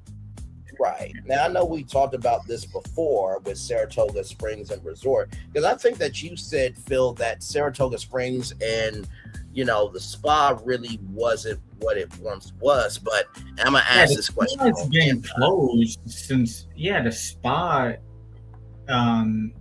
it's been closed since COVID. Right. So the only spa on the whole Disney World property, you have to go all the way to the No Gingerbread Grand Floridian. Yes. Now I do want to ask this. Now, this may be a big swing, but could they rebrand Disney Saratoga Springs Resort and Spa into Typhoon Lagoon Springs Resort and Spa and continue the story into that hotel and spa? Because there's not really too many themed hotels. I don't think they're going to do that. Do you think that's too big of a swing for Disney to do, or? That is quite a swing and everything. I don't think nobody's going to invest the money to do that. Well, I mean, do you think it could be a potential possibility at least? I mean, I can see that becoming a thing, or that could be. Do you mean by so as if like you theme the rooms, but not because isn't the architectural structure Saratoga Springs themed to like New York State? Yes, it is. Yeah. Mm-hmm. So you're talking about changing it completely to Typhoon Lagoon Resort, or you're talking about more like theming the rooms, because they can do that. Like some rooms can be themed. I think what you're saying is probably more logical of theming the rooms and the spa. But if you got Typhoon Lagoon, and we all know that there's concept art of all these rides and attractions that have never seen the light of day. So imagine the way that they did Pleasure Island, right? And how they were able to do a themed entertainment district. Imagine the story continuing at Typhoon Lagoon Resort, right? Because in order to have a lagoon, you need to have a resort, right? Because that's how most, lagoons around the country and beaches, they have a resort with it, right? Especially water parks like Cedar Point, for example. They have the Cedar Point. They have a Cedar Point hotel. They also have Cedar Point Shores, and if you stay at the hotel, you get to go to the water park. So, I mean, yeah, and Typhoon Lagoon is right across the street from the bus depot from West Side, and then before you Phil knows about this, because if you get off the bus or your Uber or whatever, and then if there's two directions. You go to the right, you go to Disney Cirque du Soleil, you go to Disney Springs into the security entrance. But if you turn the other way, you can go. There's a walking path. I'll take you all the way to Saratoga Springs, which I've never done it, but it's connected. So there's a way. There is a way to do it. Yes, you can go from Saratoga Springs, and basically there's a way you can go to Typhoon Lagoon if there was a pedestrian bridge. Yeah.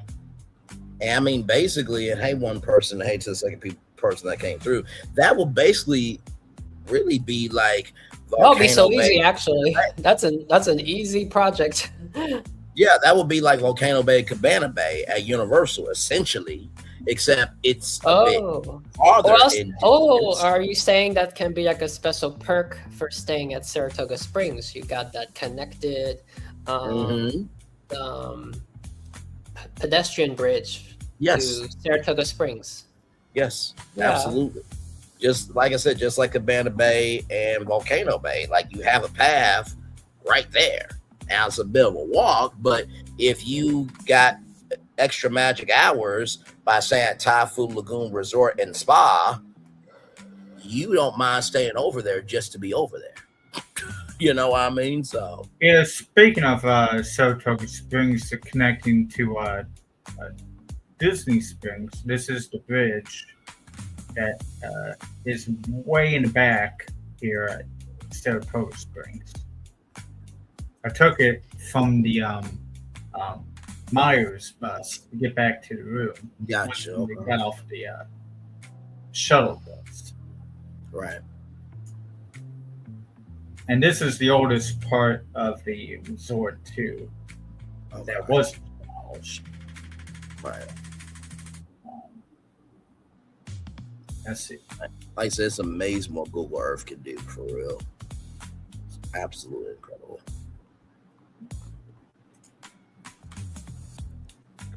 So what do you want me to do here?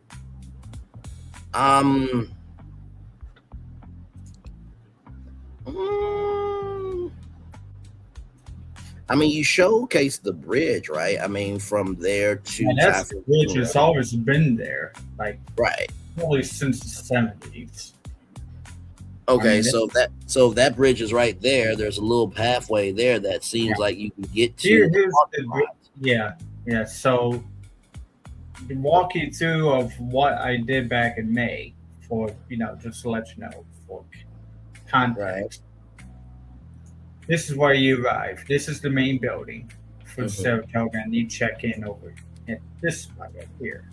I'm not gonna click. And then is that the Saratoga pool right there? Yeah, that's the Saratoga pool right there. Okay. Yeah, it's okay.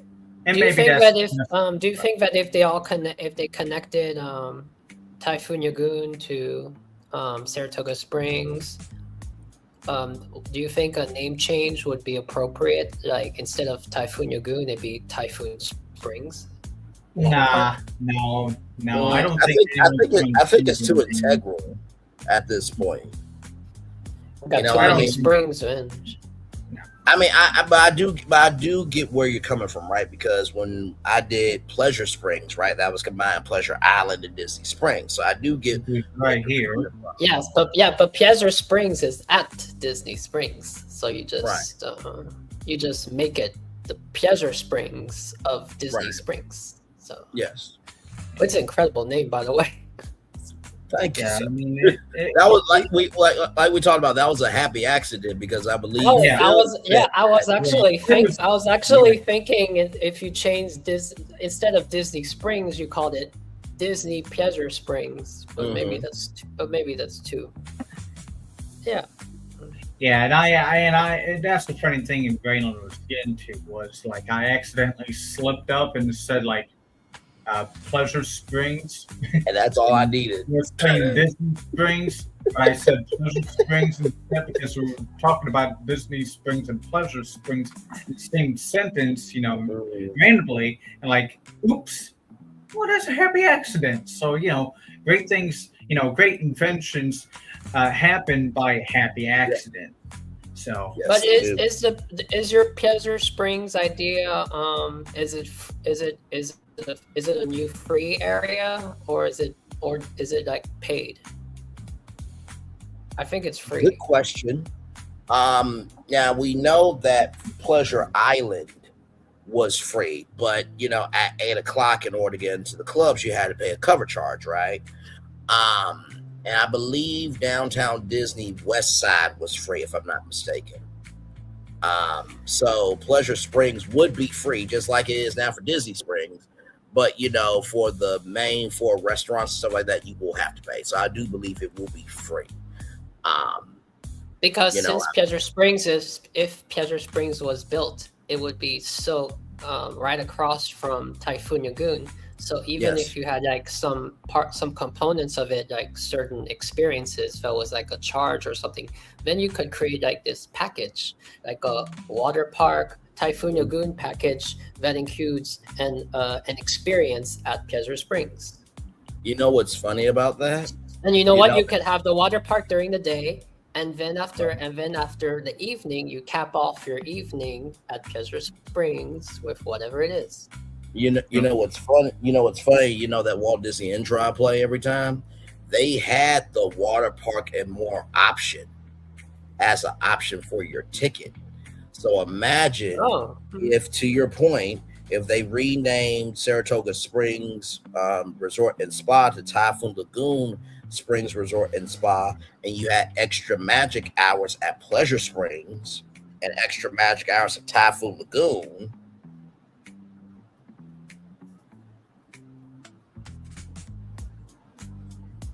I mean, what else? You know what I mean? So you can get into Pleasure Springs an hour early or after everybody else leaves after the midnight New Year's Eve celebration, which will be happening in every single park, right? Then those Typhoon Lagoon Resort and Spa guests can stay at Pleasure Springs for up to an extra 3 hours, or they can also stay at Typhoon Lagoon for up to extra 3 hours. So, and listen, some nights you can do Disney Springs, right? Because both of them will be open just for those guests. So it's almost like having the park to yourself. So it's like you can spend an hour at Pleasure Springs, and the next hour you can be at Typhoon Lagoon, and that whole thing, it's its own vacation kingdom. Once again, Disney, the three of us are available for hire. Just want to say that, but it's going to cost $20 million a year for each of us over a 5-year deal. So that's no, it's just the way that we just incorporated Pleasure Springs into this, and yes. we are familiar with Pleasure Springs. It's one thing to say, oh, if Saratoga Springs was Typhoon Lagoon, Typhoon themed, and it's one thing to say, oh, if you had some perks with Typhoon Lagoon, but we're just like adding a perk with Pleasure Springs. Anyone that watches professionals, they're gonna be like, what am I missing? What is Pleasure Springs? Gotta Google what is Pleasure Springs. Yes, you do. It was a legendary live stream that I did, and this one right here say, "You are despicable." You were. I do want to say I do want to say yes. that yesterday was my very first time ever since discovering the, I'm not gonna say it, you're gonna have your viewers, you're gonna have to discover yourself, but it's the first time that I was walking at I was there at the International Gateway, and right. I forgot about it until I got to the bridge, and I was like, oh, I was turning, and I can't believe for the first time I'm like not seeing the area as Hollywood Studios and all that. I'm just saying, oh, this could have been, this could have been the Yep. Understood. So that's a special. Yep. Understood. So Phil, what are you doing right now? Are you zoning off things? I see the colors on the screen. So where it was left off at was across the bridge, you walk through the golf course area. Mm-hmm. And I mean, this is, take it back to the beginning. You get off on the bus right here, and you took the pathway around the perimeter of this parking lot right here. Right. Which has a name. I forget what it is right now. And it took it all the way to Saratoga Springs. Mm-hmm. Like half a mile, maybe. Maybe just a little mile. So it is definitely very possible. You could definitely walk from here to, Typhoon Lagoon. I would show you, rather than sitting on the bus for like 18 to 20 minutes. Mm-hmm. I found that very annoying. Right.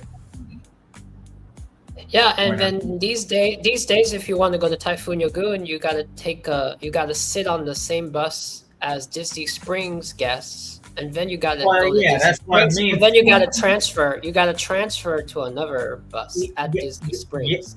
Yes, that's what I'm getting at, Sean. Yes. I found that very annoying. Like a lot of when were just straightforward. So I would love that somehow I can hit a And this is this open water part. That's the lagoon of Disney Springs, right? Oh no, that's a side pond. Or this is the retention pond for the. No, not there. Take off the path for Polygon. Right there. Oh yeah.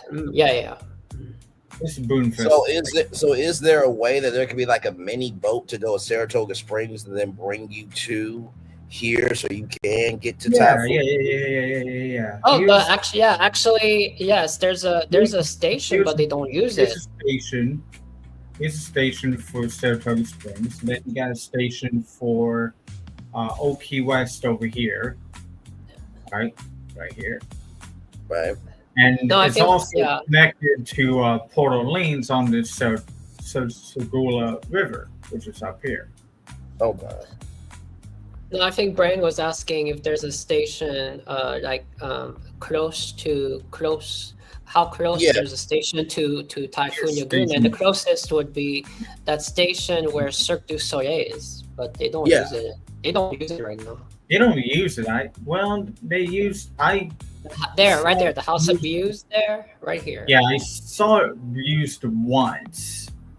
Yeah, I don't because I feel like that would be a great system if you can be at Typhoon Lagoon Springs and Springs Resort and Spa. You get on that boat, and then that boat takes you to that place right there, and then you just walk to Typhoon Lagoon. So basically, this is undeveloped potential that Disney's not using. Yeah, that would cut the walking distance in like a half. I mean, and that's a good way to get back if they don't want to walk the whole way back to their resort. Yeah. Mm-hmm. From here, from the buses, crossing the road. Since we're talking about that looks like a sidewalk there, or at least you can cross right there. Go ahead, Fonta. I'm sorry. Yeah, this is bus lane here. I was just gonna say, since we're throwing all these expansion potentials, you might as well, maybe you can make a way to go to Old Key West as well, because isn't the Old Key West golf course right across the street? Yeah. Mm-hmm.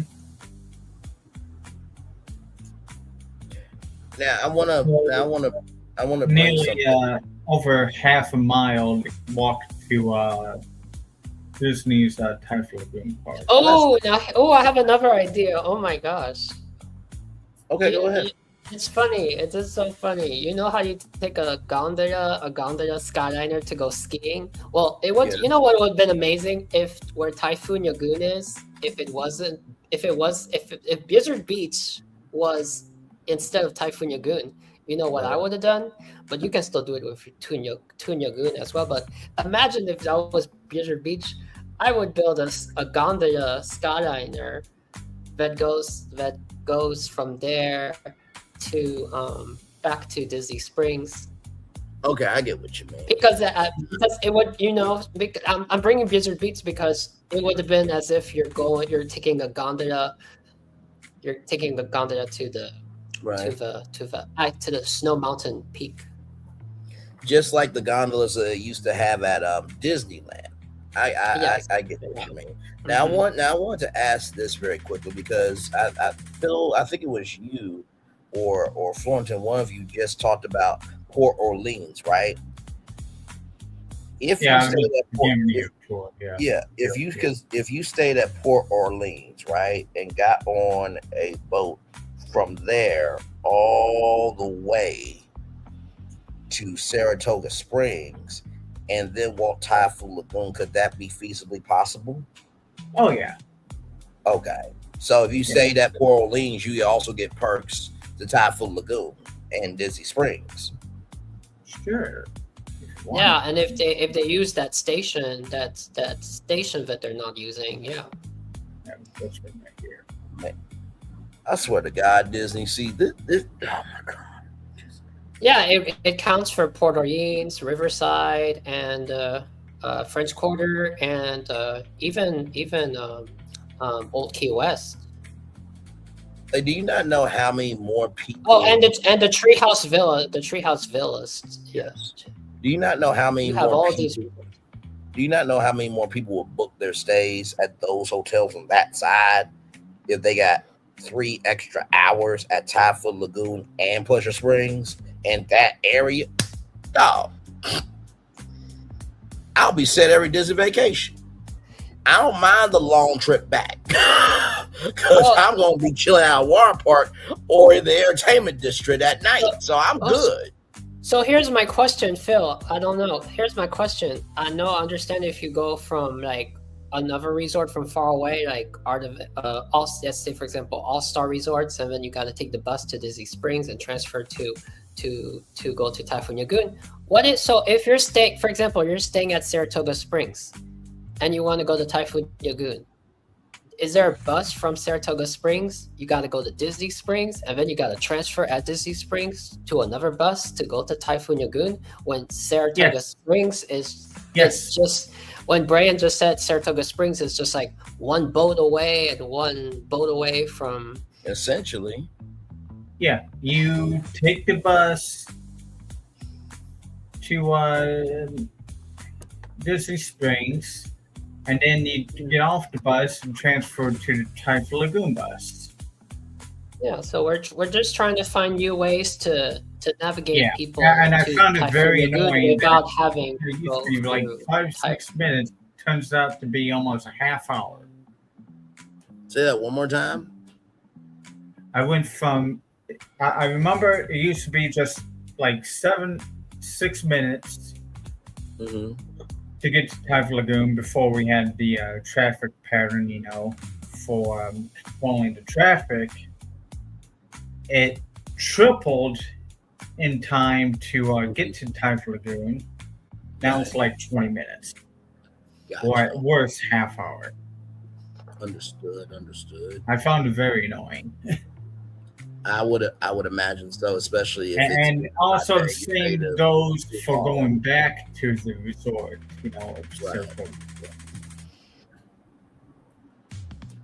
And then when you go, then when you and the thing is, when you go back to your resort, then you're sitting on the bus with people from Disney Springs. So you're sitting there with just in your towel, and then across from you is, the nice, the dressed up, casual dressed up from Disney Springs. Well, I don't know. I did not encounter it. It almost seemed like it was like separate to me, like those two. Imagine you got like a cinnamon roll at Gideon's, bakery, and then you just seeing somebody just like, you are disgusting my air of trying to enjoy a good cinnamon roll with this chlorine on this damn bus. Hell, all these chemicals and shit. I don't think I encountered that at all. I know. I'm just being facetious. Yeah, I know. I mean, it seemed like to me when I was there, we were separated, at least from those people. Gotcha. So it might be not true. So this is the staging area, as you can see here. Pretty big. Is this for the Drawn to Life show? Is this the staging area for that show, or is this staging? No, this is the staging area that was mentioned in the article. Okay.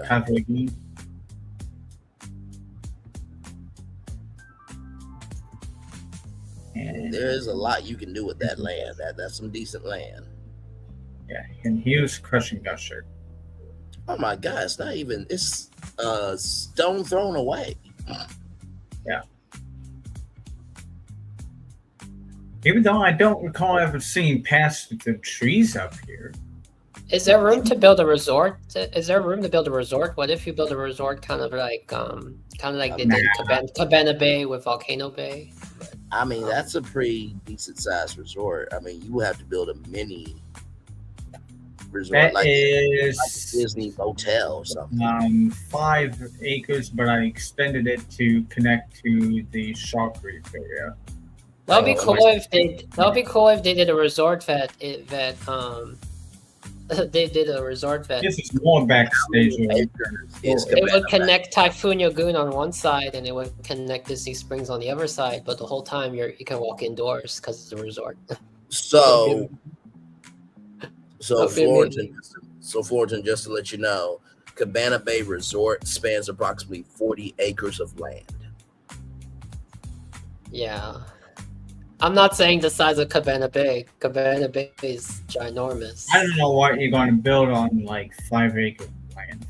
Yeah, that's a very small thing. That's a gas station. Yeah, essentially. We have one.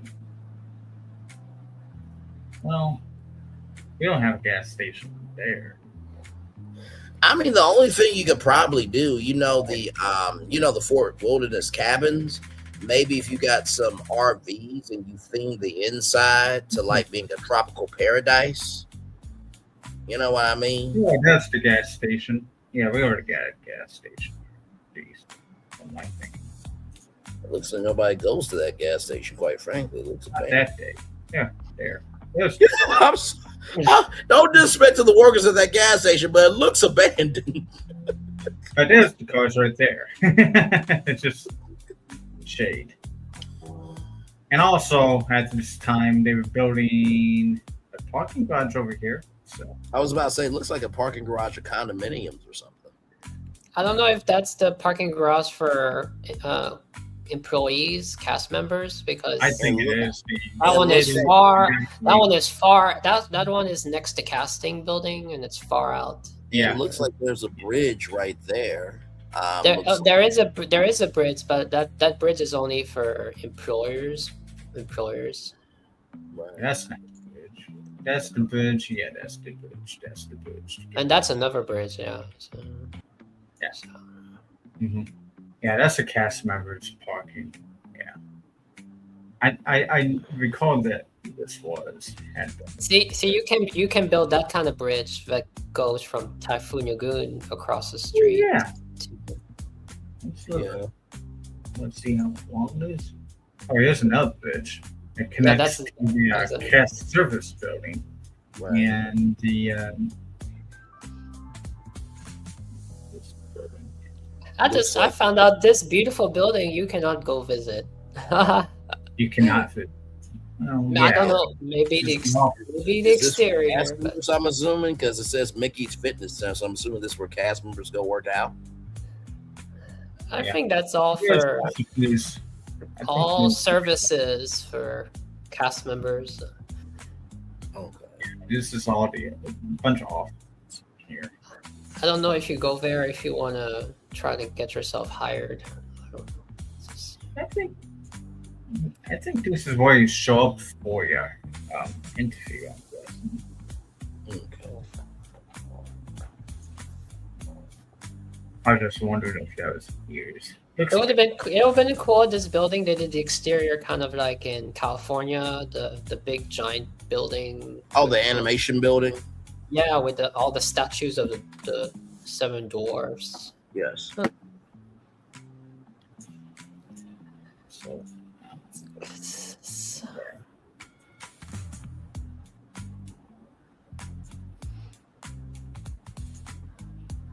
Just to remind you, Braylon did his thing, I did my thing. This is my skill goals. Here's the rail connection. So imagine this, you have the rail connection also connecting to Typhoon Lagoon, so that's really cool over here. Oh, I'm curious. So if they bring the Sunrail or the Broad Line, as they said, where would the station be? I threw it over here at the over by the bus depot, which is over here. Oh yeah, that would be common sense. I think, wasn't there a rumor that was coming to Disney? Now I know the Bright Line Rail is at Universal by the convention. Yeah, well, I mean that was back when Disney was. They got one more year or a year and a half still left to hold on to that land at Lake Nona. Okay. Because that was back when they were talking about moving the That's right. That's right. That's right. It was a hard no, but then I don't know. I don't know if since the whole bright line at the airport and the whole Universal now gaming on it, that now Disney is like, oh, we want to be back. I don't know. And since then, it's been all we hear about is it's going to Shingle Creek ever since. So the Disney Bright Line has not been built, correct? No, we don't know when it's ever going to happen. Gotcha. Neither the Sunrail, whichever one it is. 21 now. They've been. That's gonna take some time to build. That took like what 5 years to build. Just that one already. I think it was 5. Connect to the airport. Right. So as we're discussing this, what if you could give a grade of that D23 schedule on a grading scale from A+ to F? What would you give that schedule? I'll give it a B minus, maybe. Yeah, I give it a solid B. Yeah. I think it'll be around that. I mean, it was a decent jam-packed schedule. I mean, that's no light schedule. I mean, good damn. I just got tired from reading it. I mean, damn. I mean, that's the very first time that I read a schedule before D23, because in the past I just wait till D23 and I just watch it but yes. Were you surprised? But that's the first time you were discovering the Kingdom Hearts Incorporated. Yeah. I'm like, okay, so maybe Disney does remember some of their history with video games. Okay, that's nice. I can give credit where credit is due sometimes, if you give the room for credit to be given to you.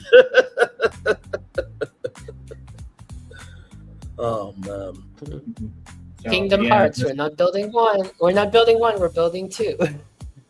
Yeah. Now you know that's Phil's best friend in business. We can't talk about him too much. Yeah. I'm sorry. It's such an inside joke with us at this point. It really is. Save me, Duff Man.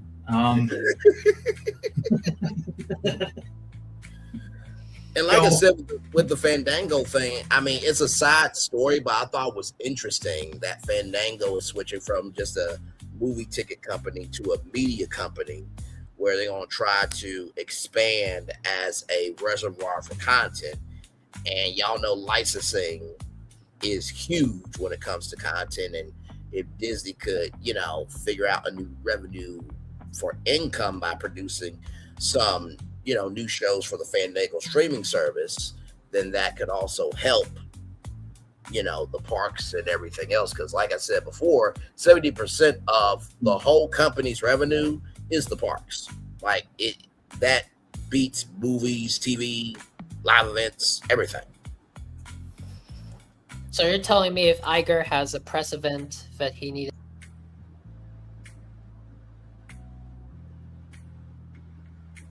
Thornton will be back, y'all. We did not kick him out. Okay.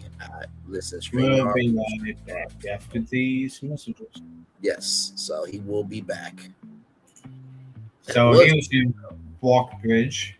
Okay. It is 250 feet long. Oh, that's nothing. Yeah. You just build that over that? 256. Okay, yeah, that's nothing. That's not. I'm gonna have to. I'm not gonna say it's gonna be done in a week, but that can be done in a decent amount of time.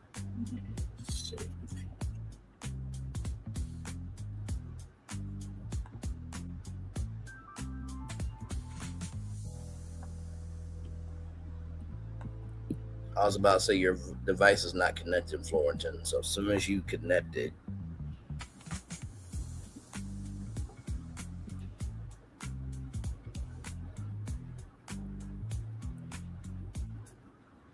Typhoon. Yeah, okay, there he is. Okay, you were making a point, good sir. I don't. Maybe that's why I disappeared, because the point is it should not be said. No, it was just since we brought up Iger. So if Iger had to do a press event for Disney with Typhoon Lagoon and the new expansion, Brian's mission is to, instead of Iger having to hustle on his way back to Saratoga on the bus, you want to give him a smooth path so he can get to his Saratoga room much quicker, so he can get that shower that he wanted. Yes, exactly right. Exactly right. Yes. Happy CEO, happy company. Okay, listen. Yeah. The quicker you get to the shower, the better. Yes, absolutely. So Phil has built a virtual bridge from that area right there, from that dot to that dot, to be able to get through that parking lot to Typhoon Lagoon. Yes, I did. Just trying to pick which color I want for now, but I guess we'll pick yellow this time. Because this is the bright line, not to confuse it with bright line. So wait, they want to potentially put the bright line train right there? Well, that's what I placed it. Oh, okay, gotcha. Because you got the people right here. I think that's perfect, because that is all that is where the Uber and Lyft pickup is. Lyft, so if you have a train, bus from the airport, drop me off here, or the airport shuttles. Yeah, and you have the buses there, you have the Uber there, you have the Lyft there. So if you have the train station there, it's perfect. I can only imagine how much money Orlando drivers make with Lyft and Uber because of Universal and Disney. Like, just my God. Oh, yeah. I mean, you can use car and be an entrepreneur today in Orlando, which is crazy work. Yeah, going back to that story about Pleasure Springs, it's right here. Looks like an arrow. Yes. Pointing at the golf course. Mm-hmm. And of course, you need a noise barrier if you want to keep the golf course over here. So here's a big, long retention pond with a sound barrier of trees. Here. Now, Phil wanted to make the bus depot become all indoors. If you were doing your the parking structure for Pleasure Springs, or yes, but the train station can do that. Yeah, where I live, there's a whole bus depot. It's all indoors. The bus depot. It's all good. So yeah, that could work too. Yeah, bus depots on the ground. This whole service area, this parking garage area, this parking lot will be underground too. Will be storage. Might be just ventilation. Might be machinery that keeps everything alive above ground. And of course, this is the Mango parking lot right here. Okay. To handle the extra Pleasure Springs. Fandango is called the West Side Pleasure Island because of the real name that I gave you. Imagine if you took my Skyliner idea from Typhoon Lagoon, and here's a stretch. There's an opening in the Cirque du Soleil tent, and the Skyliner goes through it, and you get a glimpse of what's happening in Cirque du Soleil. That would be very intricate, my friend. I mean, just mama, dad, there's clowns down below. Yes, son, I see it. They're coming from Typhoon Lagoon, and then they see what's going on in Cirque du Soleil, and that entices them. Oh, we need to come back and we need to come see the show. Yes. More money. Yes. That is that. And of course, to keep everything hidden from the that will give some kinetic energy. Not that Cirque du Soleil doesn't have kinetic energy. Right. We put a landscape on top of this parking area. Make it all hilly and treed. Right. Hide it from Saratoga Springs. And by the way, let me tell you something. If you really want to know how Disney fans feel, they had feelings about La Nuba leaving.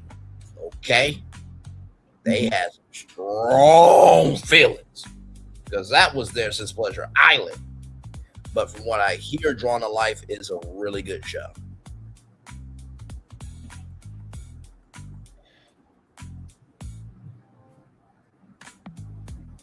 I wonder whose idea would approve of That means Yanuba was such a superb show because the reaction wasn't as if Cirque du Soleil was like ending. It's still there. Cirque du Soleil is still there. They're just switching to another show, but the show must have been so beloved. Oh yeah.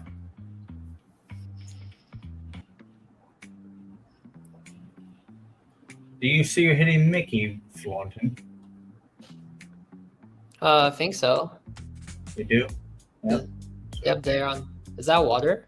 No. Yeah, that's a retention pond. Oh, in the shape of a Mickey. Yep. Is that in Magic Kingdom? Yes. Where is that? Behind villains? No. Yeah, this is way in the backstage area. Here's the rerouted road that they are building right now. Or they reroute it again. Yeah, so and here is, oh wait a minute, that was back in several years ago. I got still hold on. Let me turn this. Since we're at Magic Kingdom, I have this important question. I have this interesting question because Magic Kingdom is the world's most visited park. It has already has and was and were. It has the record, even when Rivers of America was still there, and so I'm not saying that Magic Kingdom would not need some refurbishments, and they have. They do they took care of what they need to. A Buzz Lightyear spin, Big Thunder, now rumored Space Mountain, Carousel Progress. Refurbs are a must, and you could add in a new attraction. They added Tron. Country Bear Jamboree and all that to beloved OG classics. So if, for example, we were gonna not to say that they could expand with Magic Kingdom or an expansion to Adventureland or whatever, let's pretend that since they know that Magic Kingdom, no matter what, it's the world's most visited park as it is. Now I get why they maybe took off Rivers of America because of, I don't know, the maintenance or whatever. But let's say, for example, it was the maintenance. You know what? He didn't deal with it anymore. We know that Magic Kingdom is the world's most visited park, and that's not going to change, and it's proven even with Epic Universe. So why don't instead of competing with Universal, with Magic Kingdom right now, let's compete. Let's put full throttle Animal Kingdom. We're gonna add 2 Yans. We're gonna add Australia. We're gonna add the Ice Age, whatever you call it, Antarctica, whatever. Yes, Ice Age, Happy Feet, the Tundra. So you go full blown. First, you go full blown because I'm bringing this up because for me, Tropical Americas. The Indiana Jones is replacing Dinosaur. So the only thing that's new, basically for Tropical Americas, is only the Encanto Dark Ride. Right. Well, they said that they said Indiana Jones is going to be a brand new attraction. By the way, just thought about this. One of the most underutilized franchises. It goes a little something like this. Dooby-doo. I want to be like you. Ooh, ooh. Right. What if you turn Discovery Island into Jungle Book Island? Yeah. Oh, thank you. Yes. Yeah, that'd be good. Yes. It's They underutilized. already just put in this utopia. Yeah. So if what if they went really hard on Animal Kingdom? Because Animal Kingdom, if they made it like a full day park, because to me, nothing wrong with Tropical Americas, and yes, Indiana Jones may be a new experience, but it replaced Dinosaur. So Right. the only new addition, I'm not counting the carousel because that's kind of small, but the only new addition is the Encanto Dark Ride. Right. And so I'm just saying, if they went really hard on Animal Kingdom, they built 2 massive new Yans, and then all of a sudden, when they went hard on Epcot, they finally did Wonders of Life Pavilion, whatever they did with it. They did the big here, the Baymax or the Inside Out, and then they went hard. Well, Hollywood Studios is already being. But I mean, if they focused on whether it's Epcot, Hollywood Studios, and Animal Kingdom hard to make these, especially Animal Kingdom would make it a full day park. I'm not saying then after that they could go back to Magic Kingdom and add whatever they need to Magic Kingdom, because, because I think Epcot still needs help and Animal Kingdom still needs help.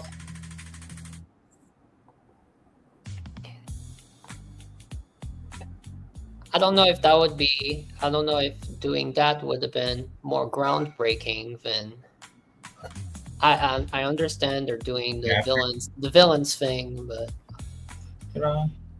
Okay, here's a new map. Sorry, Mickey. So here's what happened to America. I think what they want to do is they want to put Magic Kingdom on steroids. Yes. rather than putting steroids on Animal Kingdom and hitting hard on Epcot, because Epcot could hitting hard on Epcot in the central area, which if you want to compete with Epic, you have to really do Epcot and Animal Kingdom, not really Magic Kingdom, because Magic Kingdom is the king. Right. That's how I see it. So. As you can see here, there's a lot of things going on here. And I fixed Reverse America. It's very simple, guys. No, nobody wants to listen. All you needed to do was to remove this Ultimate Think dock over here, over by the Haunted Mansion building, make the pathway along the river here, right? And ta-da! You ended up behind a Haunted Mansion. Wow, who would have thought? Well, I mean that. Now I'm trying to think, right? Because I believe they talked about, and I think this is for both Disney World and Disneyland, that they came up with a system with the stretching room, which, by the way, is optical illusion, because really the stretching room is an elevator to take you under the railroad, right? Over at Disneyland. Over at Disneyland, you don't need to care about that. The room just stretches. Okay. No, I figured it was one of the two, right? Because the stretching room might be right here. Right. Because I was about to say, that looks like it's undeveloped land. So, like, couldn't that be like a haunted forest or something behind the Haunted Mansion, essentially? Well. Wait, did I tap into something?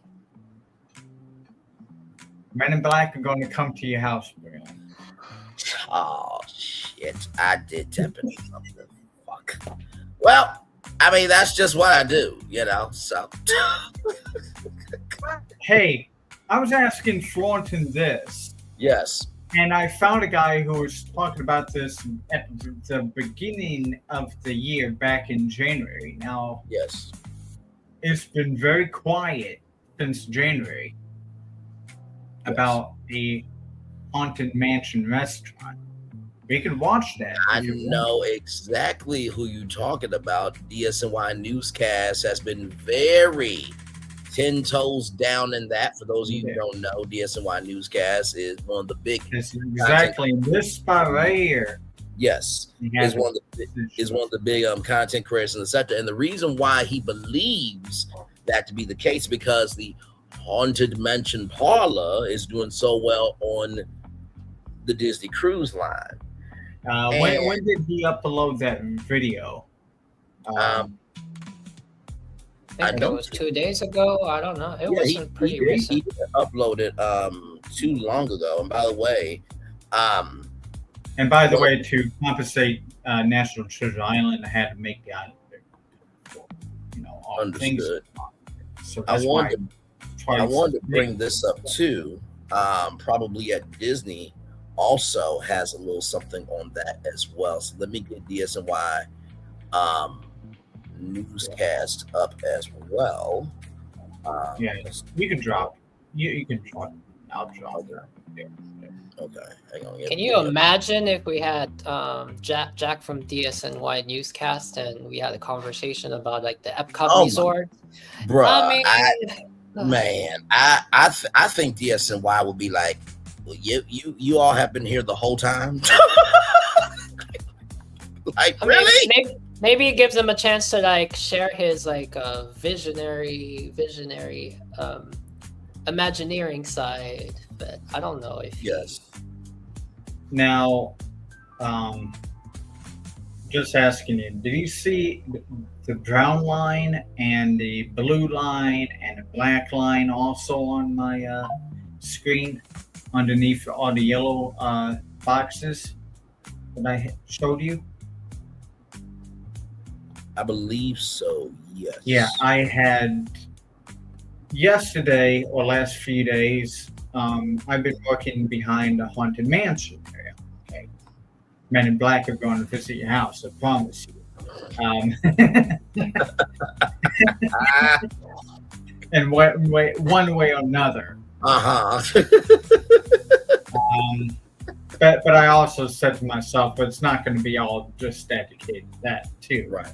It's where Haunted Mansion is located at in that part of Magic Kingdom. It's called a certain piece of land, right? Square. So kind of some nods to that too. The main attraction got so freaking huge. It became 110 square feet big on ground space. Floor space.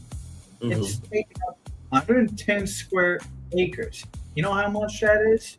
I think it was like 2.5 acres on my phone. Right. And what I only measured behind the Haunted Mansion past, where it's like open enough. Yes. It's only like 3.5 acres or 4 acres if I got lucky. So anything that was there left was going to be very tight. And I want to make the area look like it's, the woods, a little bit remote. You can't get that if you use up like 75% of the land. I had to bend past the berm canal, for drainage, move the drainage canal to the north. That's what you saw, that blue line above. Yes. And also too, if you want to make a perfect connection all the way around, the railroad would have to be closed down once again. And also, if you have a problem trying to connect to Beyond Thunder Mountain from Big Thunder Railroad, which I believe what Disney was thinking was that was a big issue too. Yes. How the hell do we connect it to that area? Because it was going to be like from Adventureland connecting to Beyond Thunder Mountain, the expansion west. But Pirates of the Caribbean came in, and then Big Thunder Mountain came in and everything got toxic. I'm glad that you I had mentioned to that. remove the railroad, Yes. and removing the railroad, I have the tunnel that I can use. Remove the track, have the pathway go on the track. You know, because in big cities you have a bunch of banned railroads, and they've been repurposed into bike paths. So that's what will just be. Right. You know, the retractable bridge there would be a walking path, and also utilizes some space behind Pirates of the Caribbean too. Yes. You know, I'm glad that you brought that up because I'm going to bring in your best friend in business right now, just for a brief moment, if you don't mind. Just hang on for 1 second. One more thing. I'm not just building one of these. We're building 2. Now, I brought in your best friend in business for a particular reason. I got 70 extra acres from all what I just told you. Right. I'm about to like film. Are you talking about Adventureland? You're talking about Adventureland, or no? I'm about to say something that will actually make Men in Black come to my house, and it's bigger than the thing I said. This one right here was actually measuring the height of the Liberty Bell. Yes. Oh yeah. You. Oh my God. Or tunnel. It surprised me when I was working on Adventureland, which I took a break from Adventureland to work on behind a haunted mansion area because, like, I don't want to be bickering with Gemini about third-party issues. Right. I would expect less, in Liberty Square. Right. But Gemini told me after I got through the repurposed, I removed the railroad track, and I got a empty railroad tunnel behind the other side of the showboating Pirates of the Caribbean. You know what Gemini told me I was going to be? I was going to be 50 feet above ground on the other side of the railroad tunnel, overlooking the Adventureland expansion area. And I was like, how in the world, and why am I going up? Mm-hmm. And then I realized maybe the next morning or while I was working in the afternoon, like, wait a minute, I need to check this out. Right. Type during my lunch break. How tall is the Liberty Bell? Holy shit. It's 47 feet tall. I have to say that word because it was like, oh my goodness. Gemini did a surprise. See, there it is. That's the kind of show that you can do on your own. I mean, but I'm gonna add something to that. And like I said, the last thing I said about we got a walking bridge above the canal. We got a freaking boathouse here. Let's go. And to that point, if you guys remember, there was a riverboat. I think it was called Fullerton's Crab House. It almost sounded like you said Florentines. Well, I know it started with an F for sure, but it was a crab house. It was a Liberty Bell at Pleasure Island. It was a crab house, right? But the thing I'm going to say is actually going to make you feel really pissed. Because remember what I said about, could there be a dark forest behind the haunted mansion?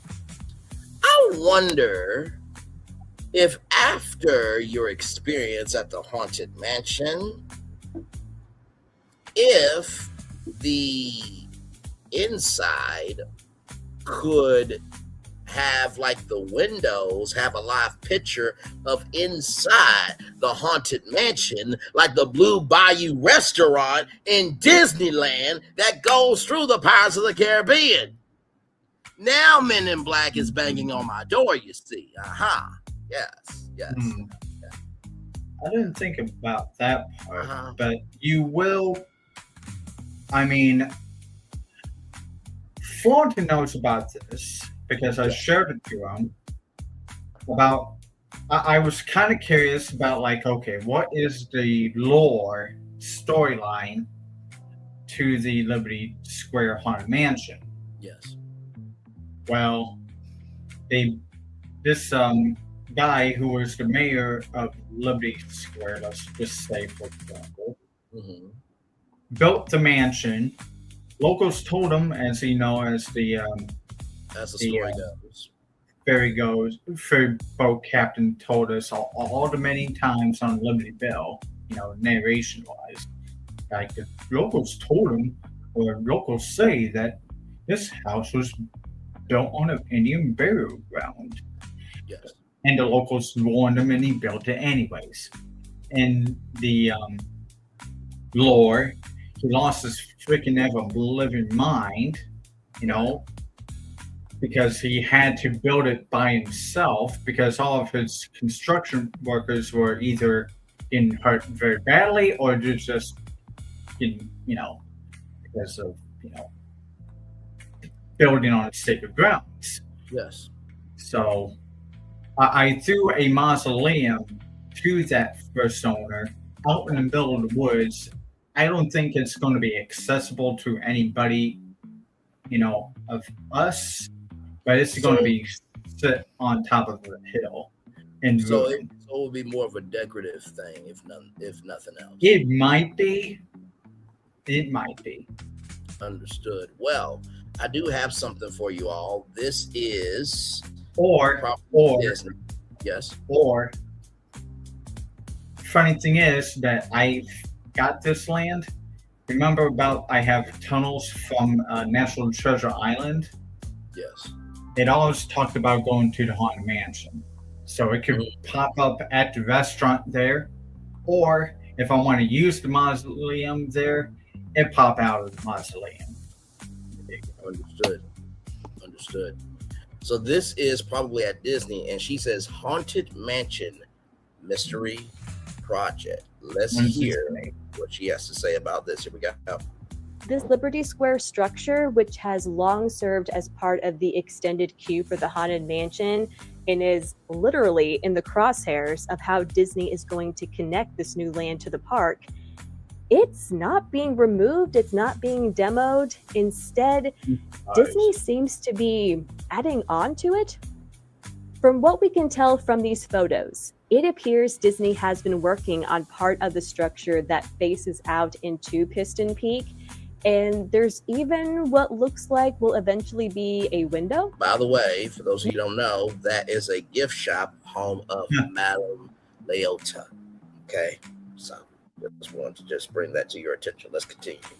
Now, we have known from the beginning that the Liberty Bell Riverboat dock was going to survive all of this construction, but we haven't known how Disney was going to use this structure, or if they were even planning to keep it at all, especially since it and the surrounding area is totally missing from both pieces of Piston Peak concept art. We can also see that there is a gap between this structure and the Haunted Mansion queue as it is now. So what is going on? Why is the structure being worked on? How is Disney going to handle the converging crowd flow? And how are we going to enter the Haunted Mansion in the future?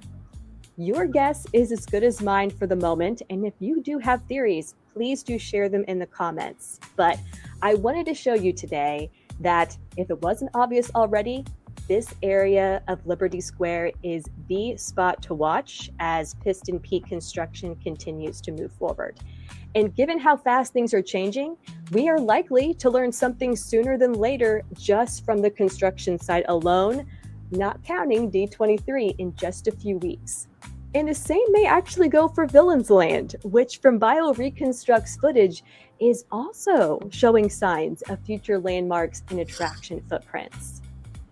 But overall, things are getting incredibly interesting at the Piston Peak worksite, and it is really cool getting to see this artwork actually come to life in the park in front of our eyes. But that is all that I have for the moment. Again, there from probably at Disney. Shout out to probably at Disney.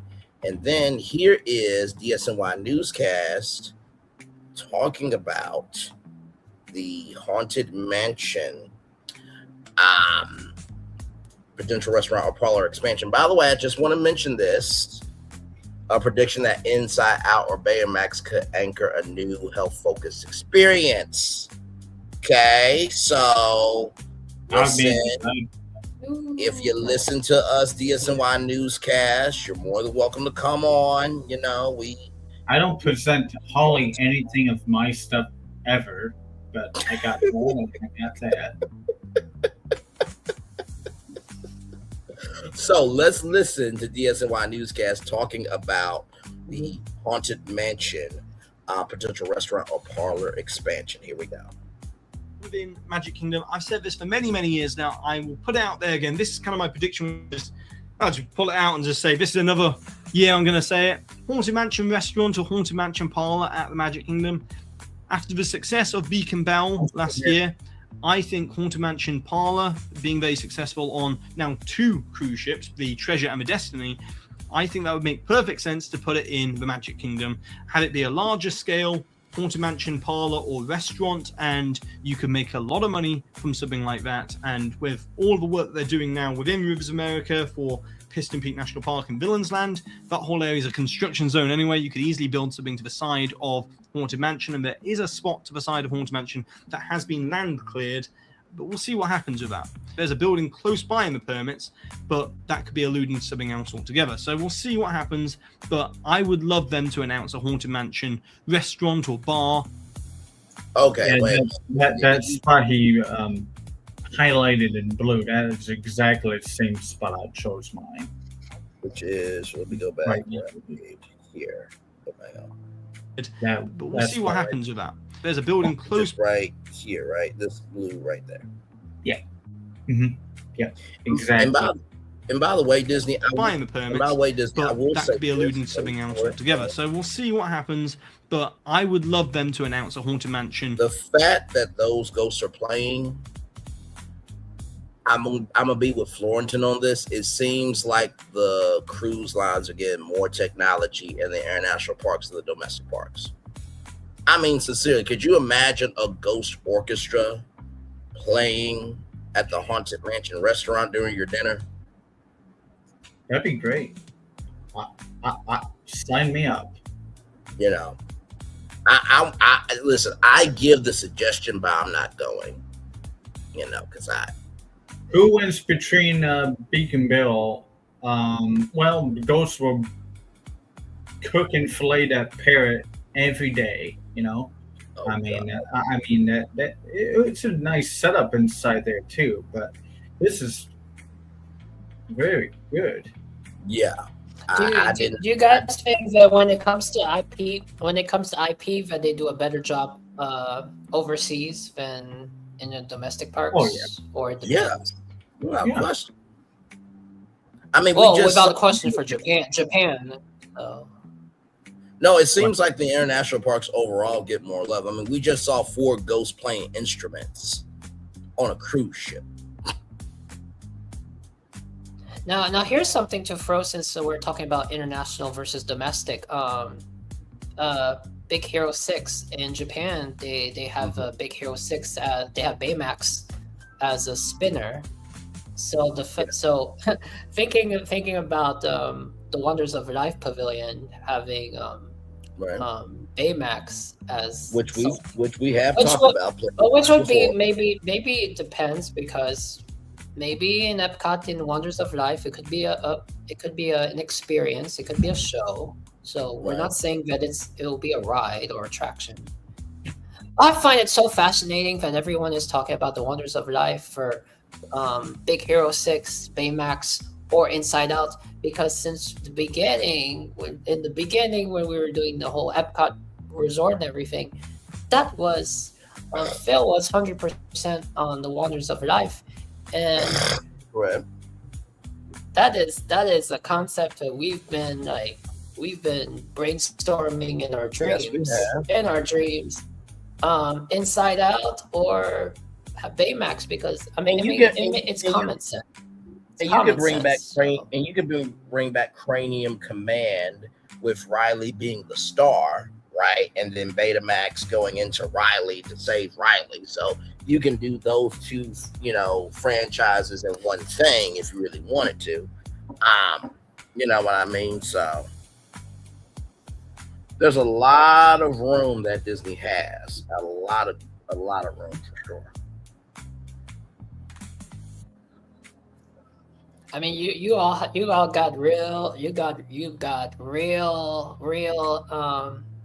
the moment reaction from me when another episode we watched, the Probably Disney, and she first brought it up as speculation. Yes. Oh no, absolutely. I think the thing I really do love about us the most is that even though we will give a prediction that may seem out the way, that doesn't mean we don't do it from a space of being in reality, right? I don't think there's ever been. I mean, look, I was. You guys were on for Animal Kingdom. You guys were focused on Ice Age. I was focusing on Australia. And look, Buoy and the kangaroo area. Yes, absolutely. No, you definitely deserve your victory lap on that for sure, because you definitely saw it before me and Phil did. The only reason why I brought up Ice Age is because the new Ice Age movie is coming out, right? And so it just made perfect sense to go into that direction. Then of course Happy Feet, being owned by Blue Sky as well, which is with 20th Century Fox. It just flowed right in. Again, we discovered comments. We discovered comments on other Probably Disney and all that comments. People asking for Ice Age in Animal Kingdom. So that's not an idea that's in our stretch of imagination.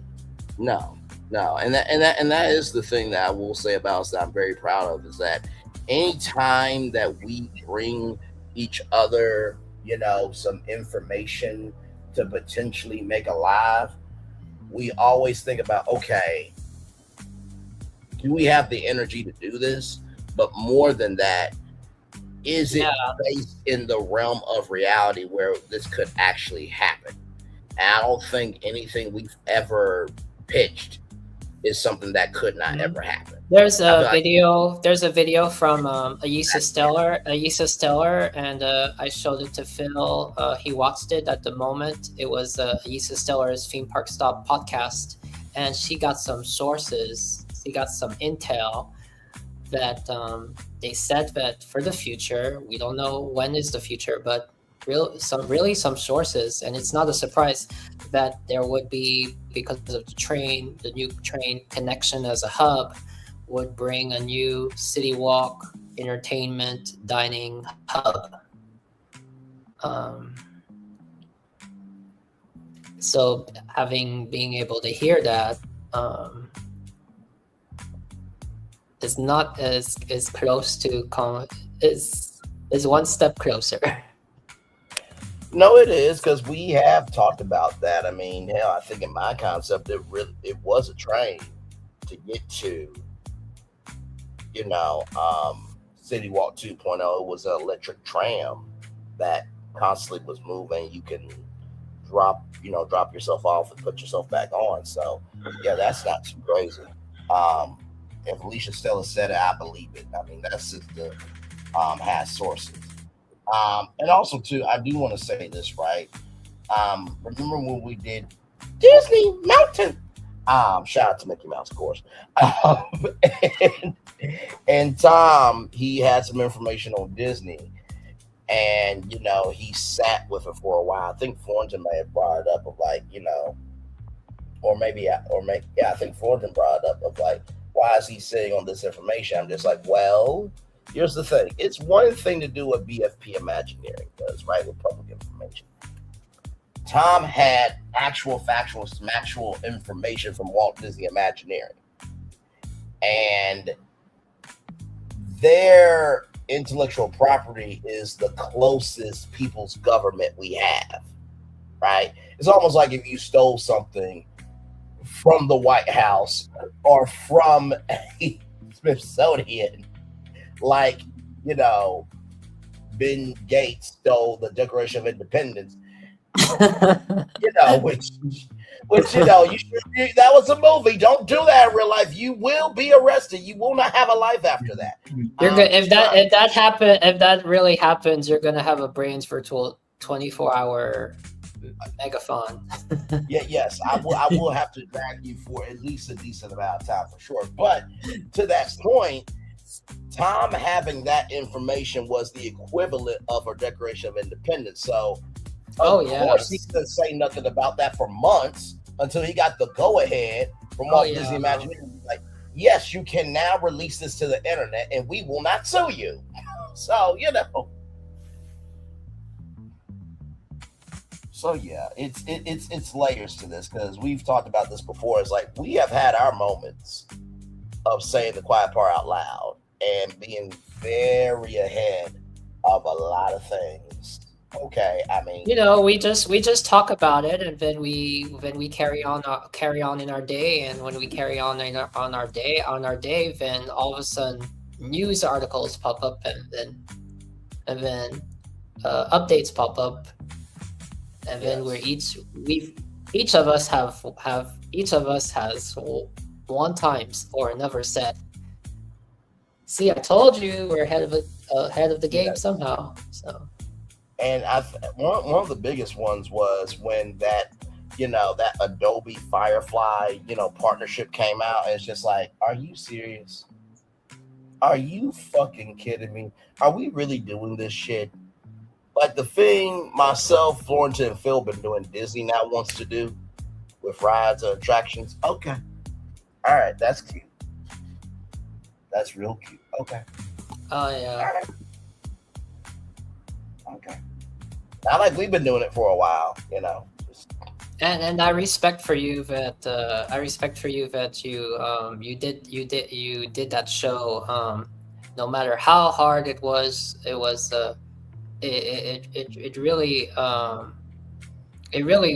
really did it from the heart, because we've been so passionately invested in our creations, just our creations, and to have to hear commentary, even though now a company is saying that they're gonna tackle it, but having to hear opinions from other influencers who are more for reporting the news and the days to question, is it even possible to create things? Is it possible to create things using it? Yes. Yeah.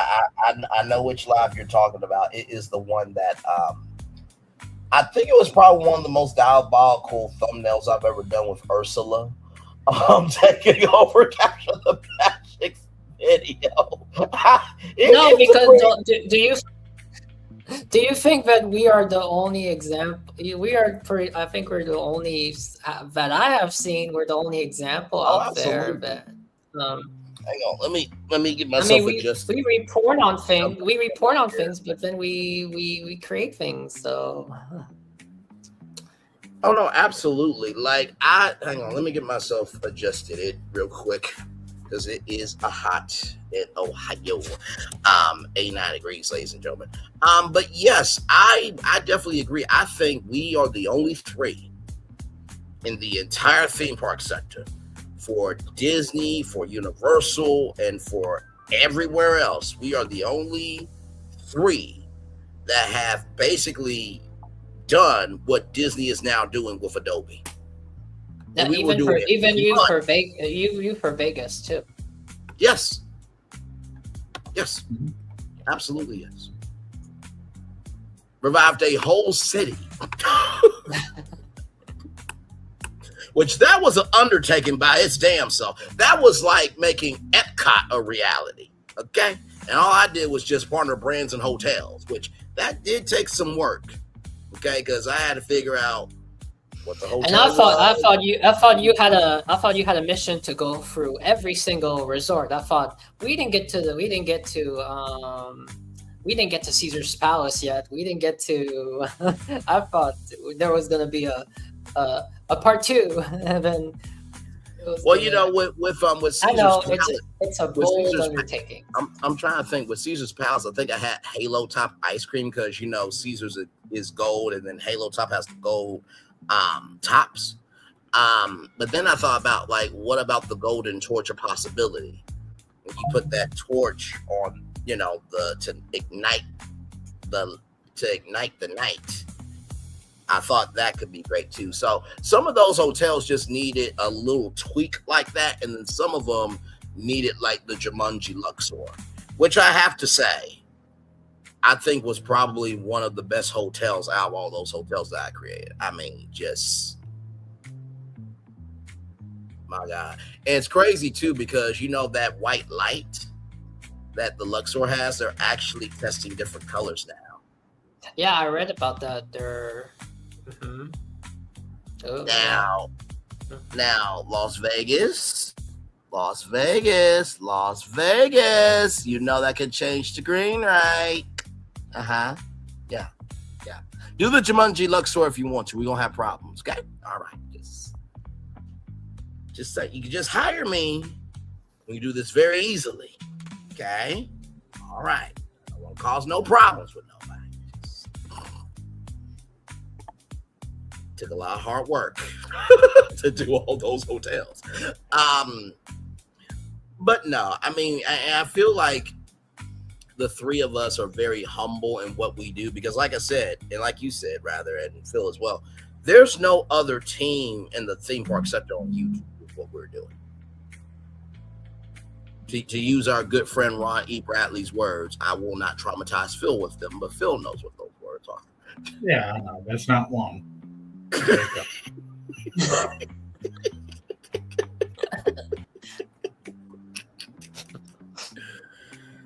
Oh man! And shout out to him for showing up. Yes. Friday. Yeah, I had thought of they both. I thought they both showed up and like came on, but it was in the comments.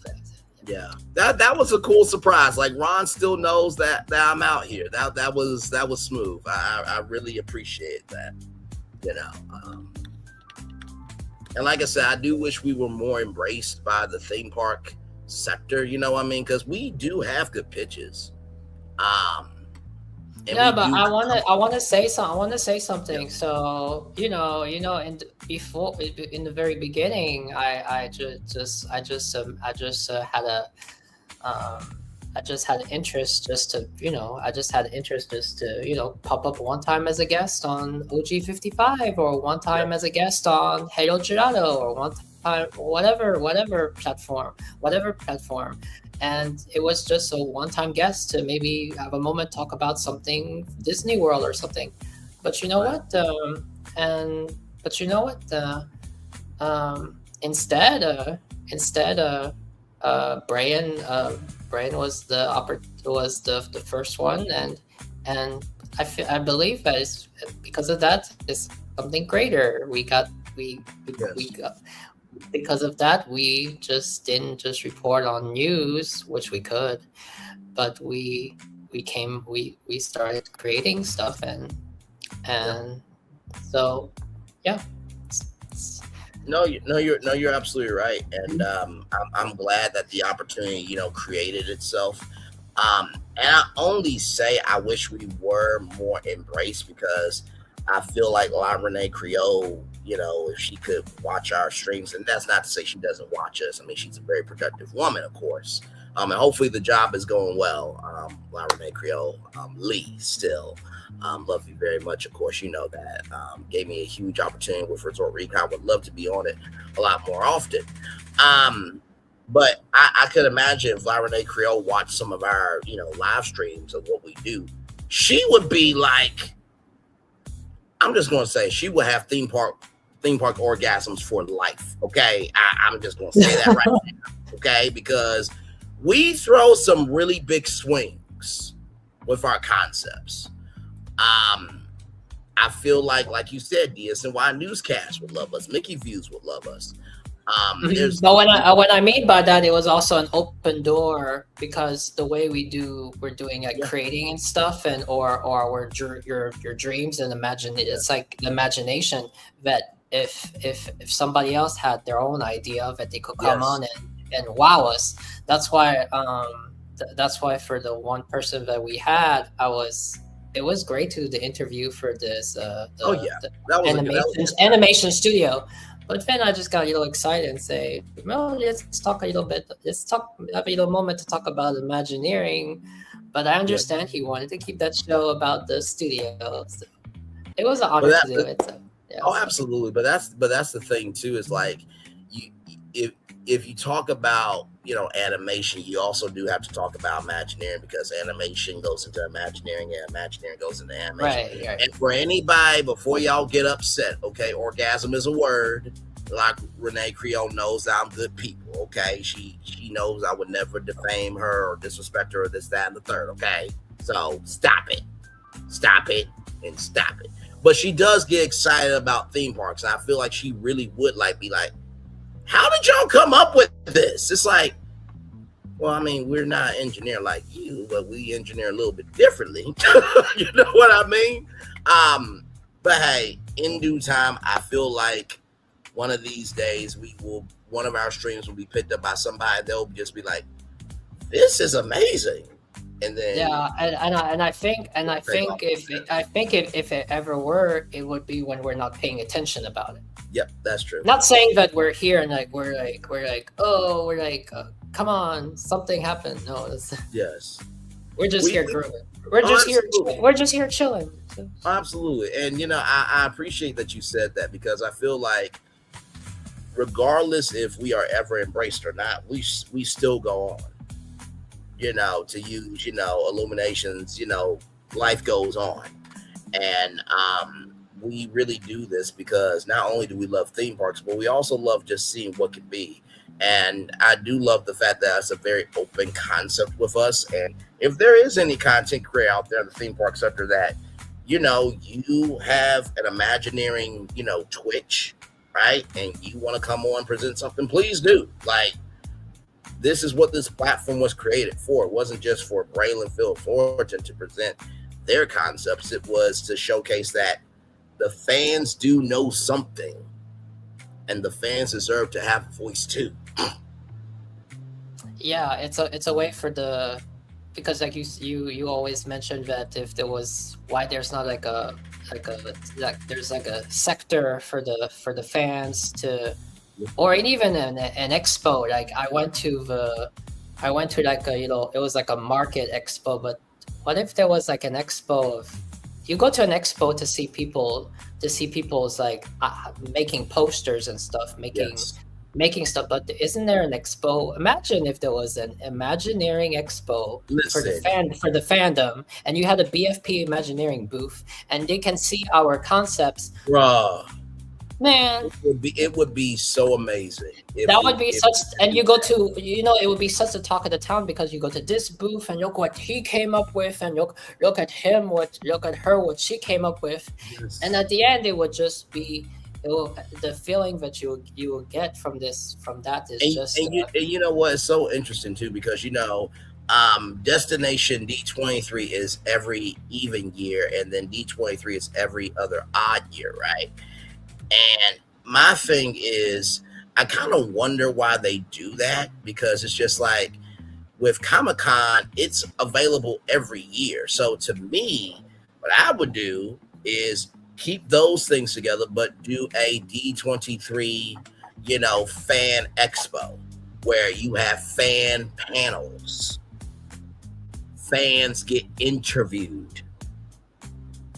You have karaoke contests, you have the masquerade, all that, right? So I feel like having a Disney fan, Disney Fan Con, rather, that happens every year in the midst of people waiting for D23 and Destination D23, I think that would be a great addition.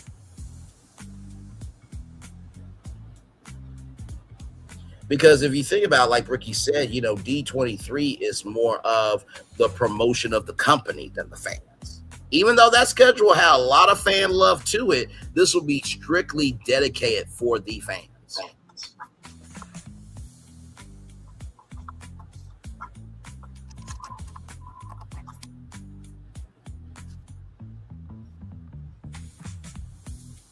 Like, yeah, I mean, if whoever has, and yeah, who I just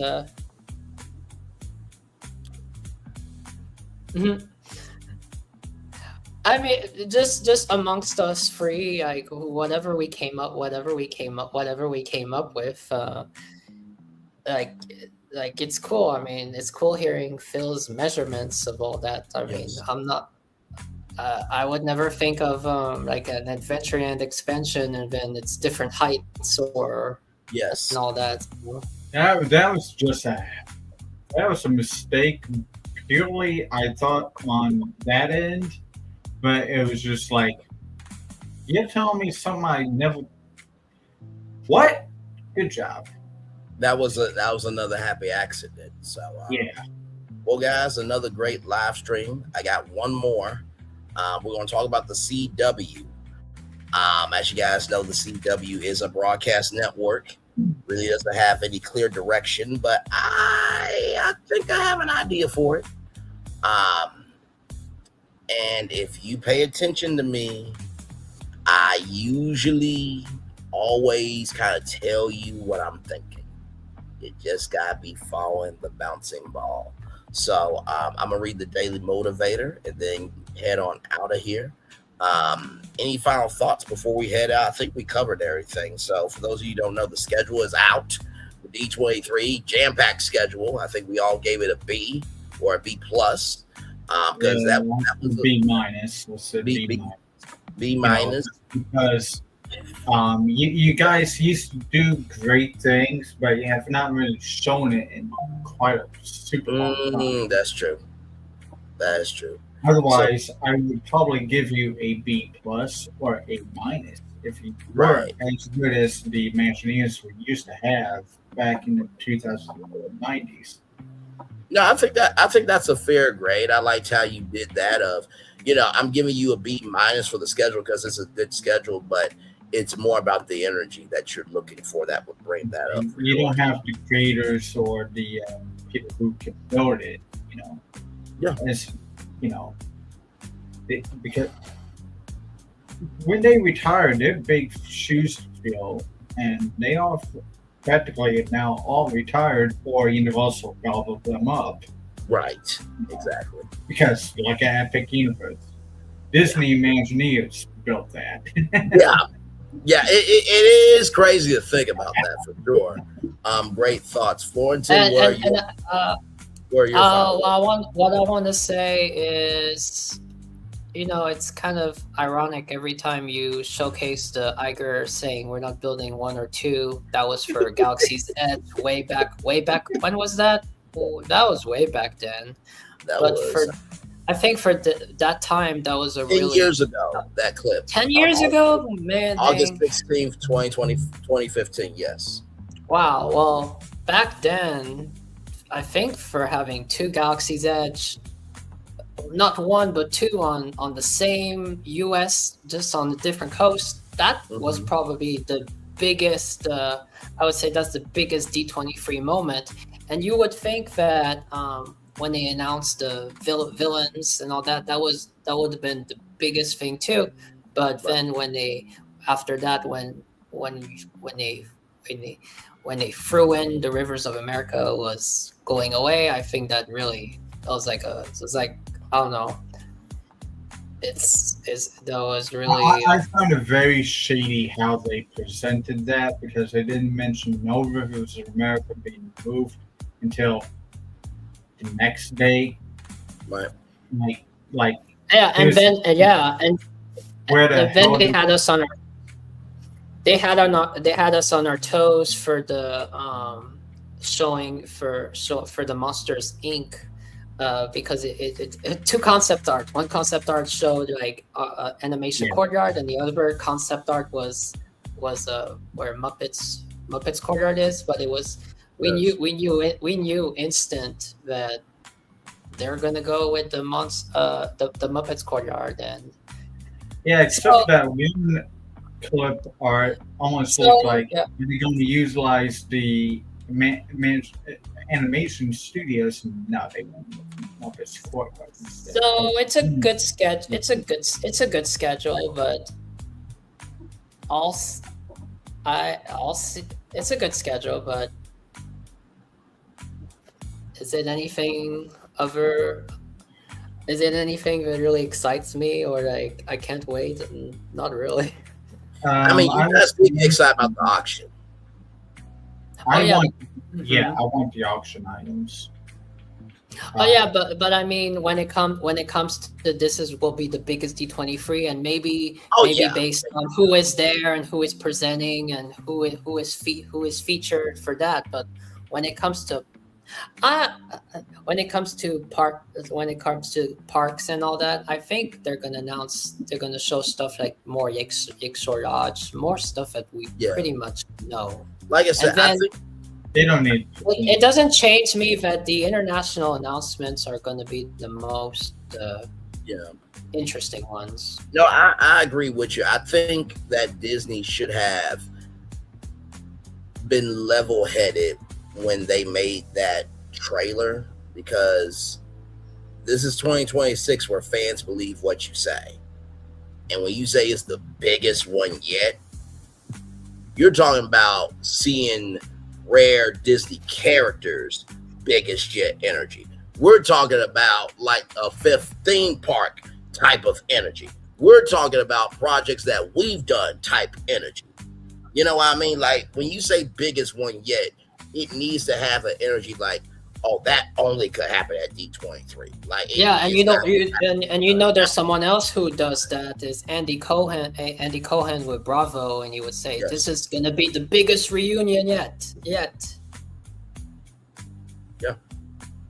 No, I agree with y'all. I think that, like I said, it's been busy content until D23.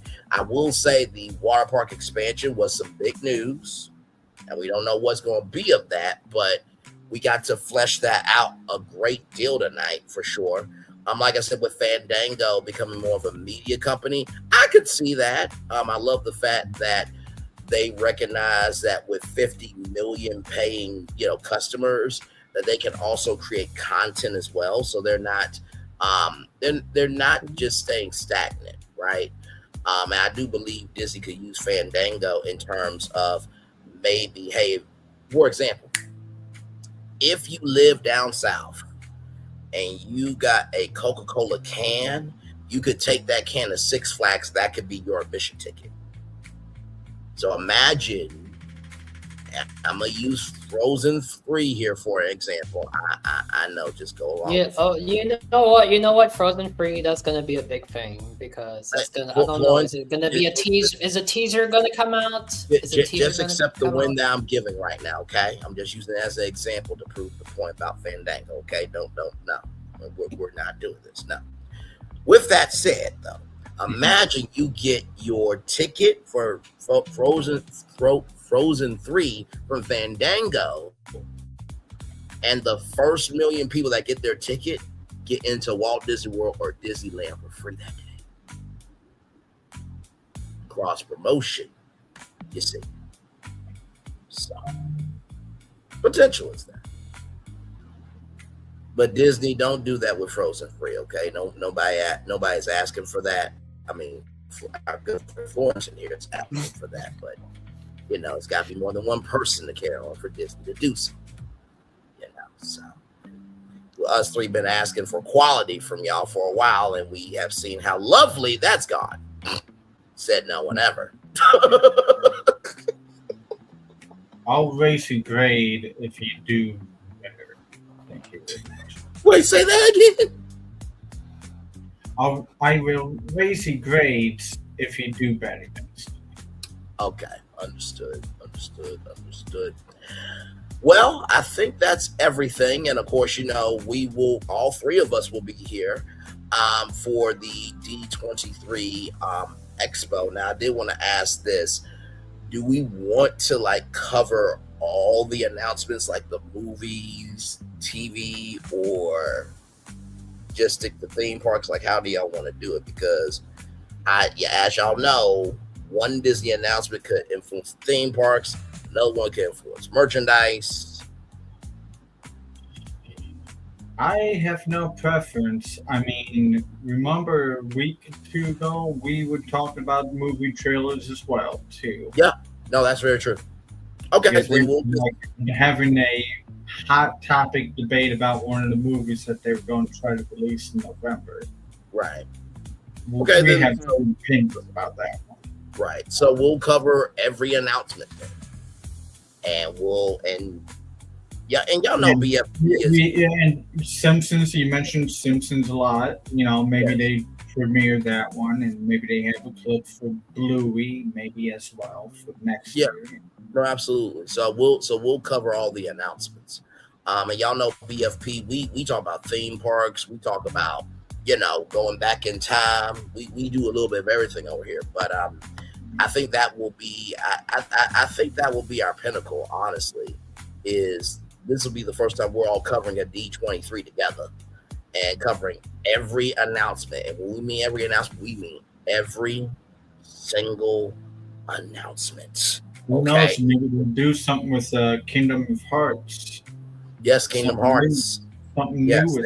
There is a new game coming out on Nintendo Switch with Kingdom Hearts. Mm-hmm. So we, like I said, we'll be here, and we will definitely give our takes to, no matter how spicy they are. I'll try to. I want to mention one thing. Yeah, go ahead.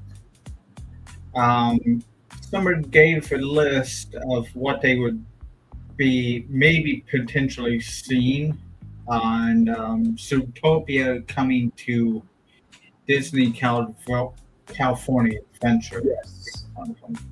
That has been a rumor for a while. People are choosing Zootopia over Pandora. Yes, that has been a rumor for quite a while. The last time we talked about the big blooming onion. If that could be feasible to actually make it real life. Yeah, Fulton made. Yeah, actually, yeah, I made some visuals from Main Street. Hey, one person, welcome in. Good to see you. So you could see the sidelines of the hideous mushroom, the blooming onion over the train station. I even did Westcott to show how big that space station Earth that ball would be like. But that would be different though, because wow. The blooming onion looked better by the spatial Earth on Westcott. No, because West Coasters, they say that you can really see the Guardians tower from the train station. So, oh god, really? The only thing I can think about besides the blooming onion is Benoit Blanc from Knives Out. There's a donut and there's a hole in the donut. That's the thing. That's the real thing I can think about when I saw that. I was like, wait, that's a big donut and there's a hole in the donut. Shout out to Daniel Craig, what he has done with Benoit Blanc, and shout out to Ryan Johnson. What those men have done with Knives Out is amazing. Now, could Knives Out potentially come to Universal? I would love that shit. I really would. I don't think it could work at Disney because Disney and murder really don't go too well. I mean, you got Clue from Hasbro, but just. So if we're recapping, that would be on our own timing, and then we just recap everything, or are we doing all that in moment in time? Because that's gonna be ooh. Yeah, no. Good question. Should we just, once we find out. Or no, if for you, if you're available and you want to recap in real time, but well, that's do the it by thing. all Like, means. that's the thing. I would love to stream the D23 announcements live from YouTube, but of course, we all know what copyright is, right? So, what I'm guessing here, and we're doing this live in real time with all of you, so please comment in the live chat, comment below at the end in the comment section below, rather. When the movies and TV announcements come out, should we do a live that day? And then when the theme park announcements come out, should we do a live that day so we can kind of break up the monotony of it all? Doing one if we're available to do it. Yeah. But even if one of us is not available, you can always do it. And then because what I wanted to say is we are of course Brian. He's very expertise in entertainment and television and all that. We're expertise in our own thing. He's an expertise at that. I'm an expertise. He's the math. Wait. Yeah, right. I'm something else. But what I want to say is, when it comes to stuff like that, when it comes to D23, it's gonna be our very first time. Well, for me and Phil, Brain has covered it before, but as with a panel, it'll be the first time. But you're gonna get reaction from I want to say it from an average viewer, average friends, and it's not like we're so educated on this and we know. Right. Because sometimes movies and whatever subject, I think we're going to be very strong at the parks, of course, at the parks one. But when it comes to television and movies, maybe you and Phil are better to recap it in real time than I am. I can always come in. I can always come in as a recap episode, and you can just ask what my feedback was. Right. But I will say this, like you said, you are the visionaire extraordinaire, right? So with you, and you do care about Disney characters, and you do know the lore, right? So I would say that with movies and TV, you're very good at, you can read a character and see if it makes sense, right? So you do have that one, you do have, that's what I'm gonna say, you're the visionaire wonder, right? You have that vision to be like, I don't see it, but I could see something. Okay. You know what I mean? So yeah, we all do what we do. I know that my strongest suit is branding and movies and TV, but also too, we all know that we throw down theme parks too. But we'll give a comprehensive overview. I think the biggest thing, like I said to y'all before, it doesn't matter if it's something that you're not into it, because there's things that we're not into it. But we just watch it and then just like, did it move you? Did it move you an inch? Yes. No. Correct. But if it moved an inch, okay, wow. But you know what I will say, Josh, tomorrow you got a lot of weight on this D23 for this being your first one as CEO. There might be some humor moments, because maybe there's some cringy stuff, and there's some. I remember when Deadpool came out and had some suggestions for Disney. That was hilarious. So maybe Deadpool might come back out and give some more suggestions. And you know what? Honestly, too, I would love to see maybe like a Marvel superhero or supervillain. Oh, you know what? I just thought about it. What if? And this is and after this, then we'll do the Dave over. How like they have the showcases and stuff. Mickey Mouse has never pitched a ride or attraction before. Minnie's never done that either. So what if there was a Disney characters showcase where they're pitching rides and attractions, the characters themselves? Oh.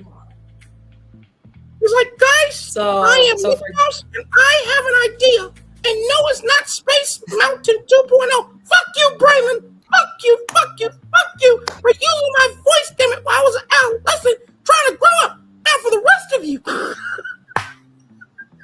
Can you imagine poor Donald trying to get all his concept visuals together, and all of a sudden, I have an idea, and no one all of a sudden, laughs. just eats it up, and then rats. And like, you know, have my better idea. Whatever. Don, like I said many times, that'd be cool. Don Duck is practically me. Never thought of that. It's like, oh man, who gets stuck with all the bad luck? This guy right here named Phil. I mean, all the things I try to do. Yes. No, for sure. Yes. I'm gonna present a ride for me. No, Donald. No, you know, he hasn't given up though, right? He hasn't given up though, and he is sometimes more full swing, in depth in any project than. Yes. Not to say that we both don't do it, but now you know Daisy his projects will go deep. Now you know Daisy will have to ring it down for sure. Before we go, Stitch, if you could be at the Disney characters, showcase at D23 pitching a ride. I mean, you are one of the biggest merch sellers of all time. You surpassed Mickey Mouse. Would you have a suggestion to pitch at the Honda Center? I mean, that's a huge audience, Stitch. Hawaiian roller coaster ride down Poly Tower. And there it is. And circle around Seven Seas Lagoon and go through Bungalow. Woo! Disney, Yeah. Go ahead, Phil. Yeah, I was watching Ron's stream yesterday, and he rode the reverse train to Fantasyland. Yes. I told Ron that, like, oh God, I hope he don't blow up because this is controlling the train. Yeah. Oh yes. There was a point in time where Stitch operated the train. Can I operate the train? And it's just like, oh God, he is still an alien at heart. Good Lord. With that said, one love, much love, all love to my theme park brothers in Christ, Phil and Florentine, and of course, we will be here for D23, giving you every single announcement, analyzing it from here, there, and everywhere. I'm sure that offhand Disney and many others will be having their phones and battery packs, and just they'll be live on the ground. So get ready for a lot. I hear that Culture Casino could be there, and definitely Blue Place 28 is going to be there. If you know. Okay. He lives and always walks through Disneyland every week or every 2 weeks. Gotcha. And by the way, y'all, you are usually able to watch some D23 on YouTube courtesy of Visa, but ABC and Disney Plus, what you would really be smart to do is put out a content creator call to ask and see if there are content creators who will be willing to host live coverage from the convention floor and broadcast on ABC and Disney Plus. Not like you got the power to do that. Oh, wait, you actually do have the power to do that. I was being facetious when I said that. So, with that said, let's get to the Daily Motivator, and then we're going to head on out. Like I said, the CW next live. They do not have any brand direction. Of course, I have Braylon-fied it for y'all, and wait till you see what I got. Can't wait for that for sure. We could never learn to be brave and patient if there were only joy in the world. Helen Keller, very powerful words. That is true. If we were always joyful, we wouldn't know how to grieve for sure. Hashtag Inside Out. It's time for the Daily Motivator for Wednesday, July 15th, 2026. Let yourself feel. Feelings can be complicated, contradictory, inconvenient, sometimes even temporarily debilitating. Yet despite their many difficulties, feelings enable you to experience who you truly are. There are all sorts of ways to evade, avoid, deny, postpone, and suppress your feelings, but rather than going through all that, it's usually best to go ahead and let yourself feel. You may not like what a particular feeling has to show you. Even so, there's an undeniable truth in every feeling.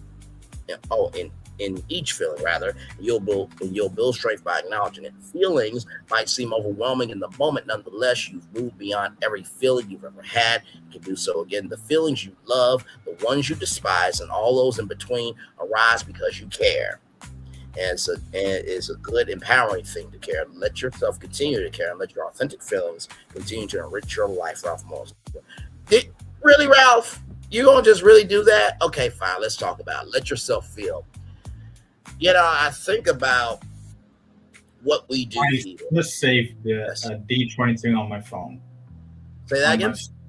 I just saved D23 on my phone on the calendar here. Gotcha. Understood, sir. Thank you for that. I think about what we do here with BFP Imagineering and what I do with Rayleigh's Virtual Tour. And I think the reason why people are watching YouTube and social media more than television is because it's TV you can feel. There is the persona, but then there's the soul. But I truly believe that every single tour we have done as BFP Imagineering has always had the feeling of recognizing childhood, recognizing the power of information, but also not being afraid to be curious. Curiosity is a powerful tool and a dangerous weapon, depending on how you utilize it. Just like paint and thinner is powerful in Epic Mickey. So the first thing I will say is your words can be paint and thinner. Your words can be paint and thinner. Your words can be paint and thinner. I know what you're thinking. Bray, how does that work? Well, look at BFP Imagineering. Our words paint up a lot of things. And our words are also thinner to erase some things that, may need to be erased. But we also have to understand the weight of what we're erasing. Yes, go ahead, Phil. How Thornton mentioned 3 times about Adventureland. It's going to be probably very important that we hear about Adventureland because they're going to start working on that immediately or very soon, immediately after they finish Space Mountain in Tokyo. Yes. Because you know what they were planning for the last 3 years, changing everything over there at Tokyo because unfortunately that's a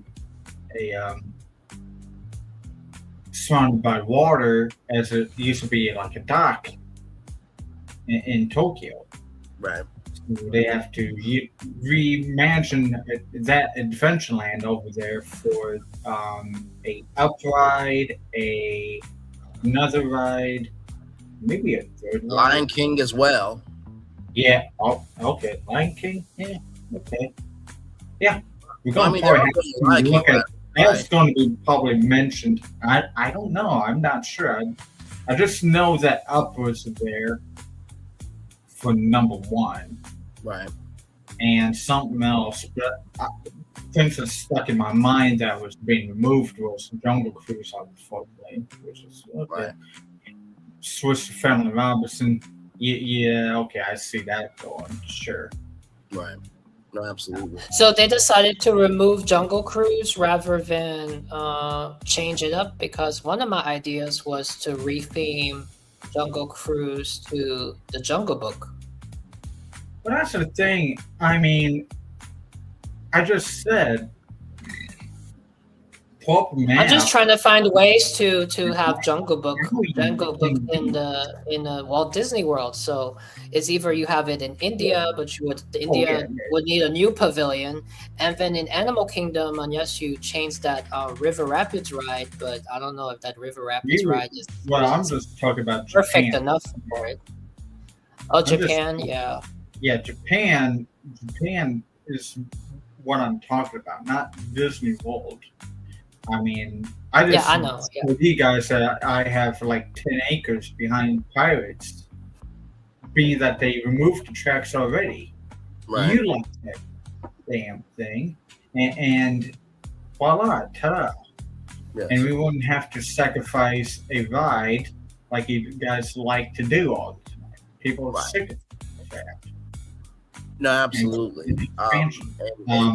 We're going to have to look into Japan, what they're doing just see what could be potentially coming our way, maybe in the future. No, absolutely. And to relate to that, let your authentic feelings continue to enrich your life. I think the one thing about us is that our feelings are very genuine, not just because we think about these things, but how we invest in our feelings.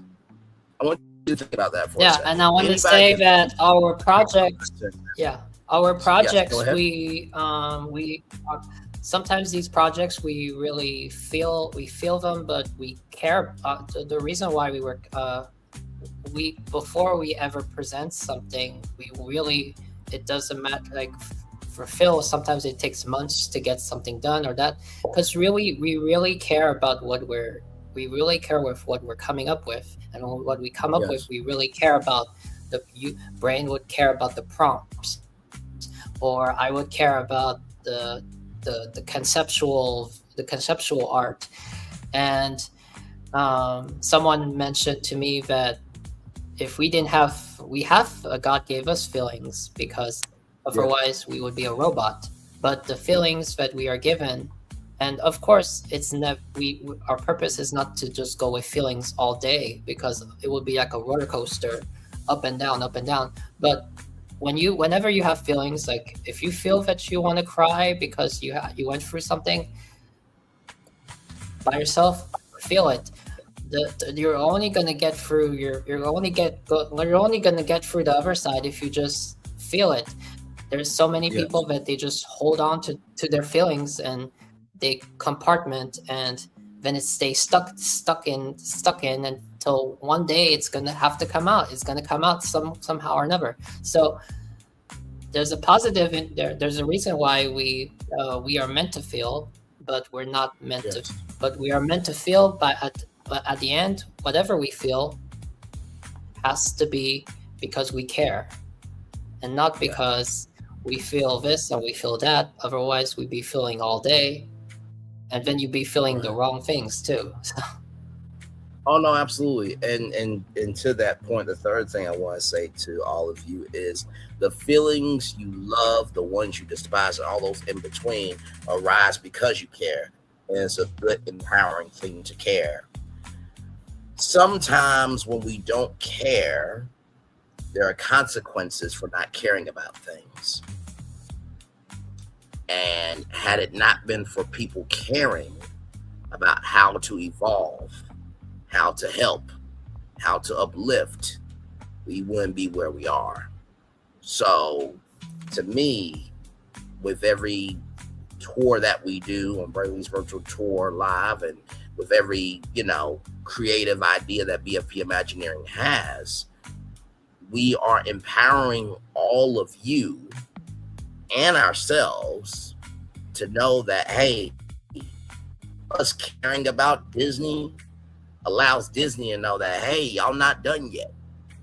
Because if we all stop talking about Disney, we all stop talking about the things that matter, how do we have a place to fall? Just saying. So, and I know I've dragged Disney a lot, but still, if Disney ever came to me and said, hey, Bray, we want to bring Brainley's Virtual Tour, or we want to do an overall deal with you for Disney, I would still be extremely honored, because Disney is that company that can take nothing and still make it something. We just want you to be better, damn it. Hell. So, with that said, it's time for the best outro on YouTube. But like I said, just give me a little bit of time, because I got to stay in the studio. Phil and Florentin know about that, because when we record, we got to stay in the studio for it to cloud, record and everything else. So give me a little bit of time. We want to talk about the CW. Wait till you see that. So with that being said, it's time for the best outro on YouTube. Know what you do and do what you know. Never say you want point special, because you are always one of blessing and trust. You may not be where you want to be, but at the end of it, you'll be where you need to be. Do what you've chosen to do. Wise one thing to call yourself is another to be chosen. One love, much love, all love. We have spent time with you. You have spent time with us. And hopefully, by spending time together, we'll rise and be great together. Always remember we're doing radio, television, YouTube, living your best life.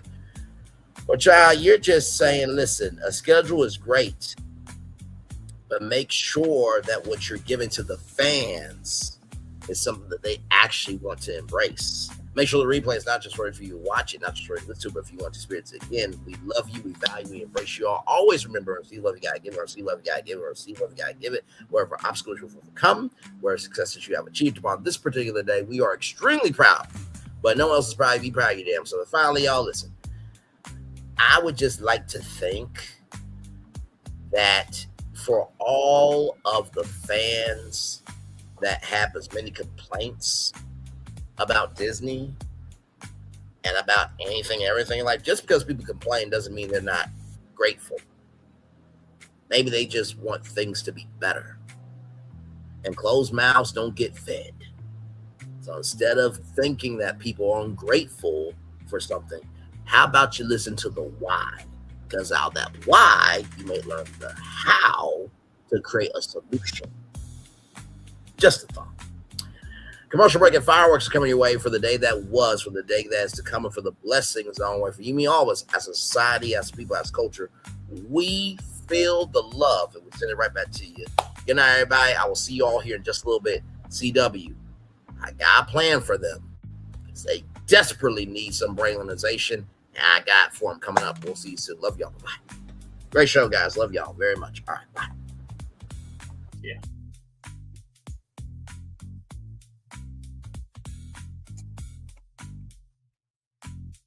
I thought I should tell you, they've been talking about you. Yeah, they've been talking about you. They've been talking about the fact that they've done everything they could to stop you and everything they could to block you, but you still win.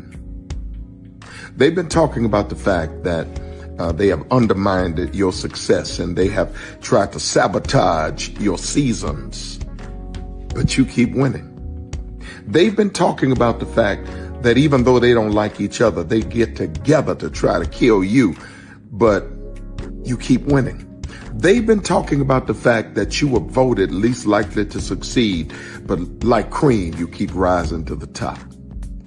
They've been talking about how they tried to burn your world down, but like the phoenix, you rose from the ashes. They've been talking about you. And you know what they say?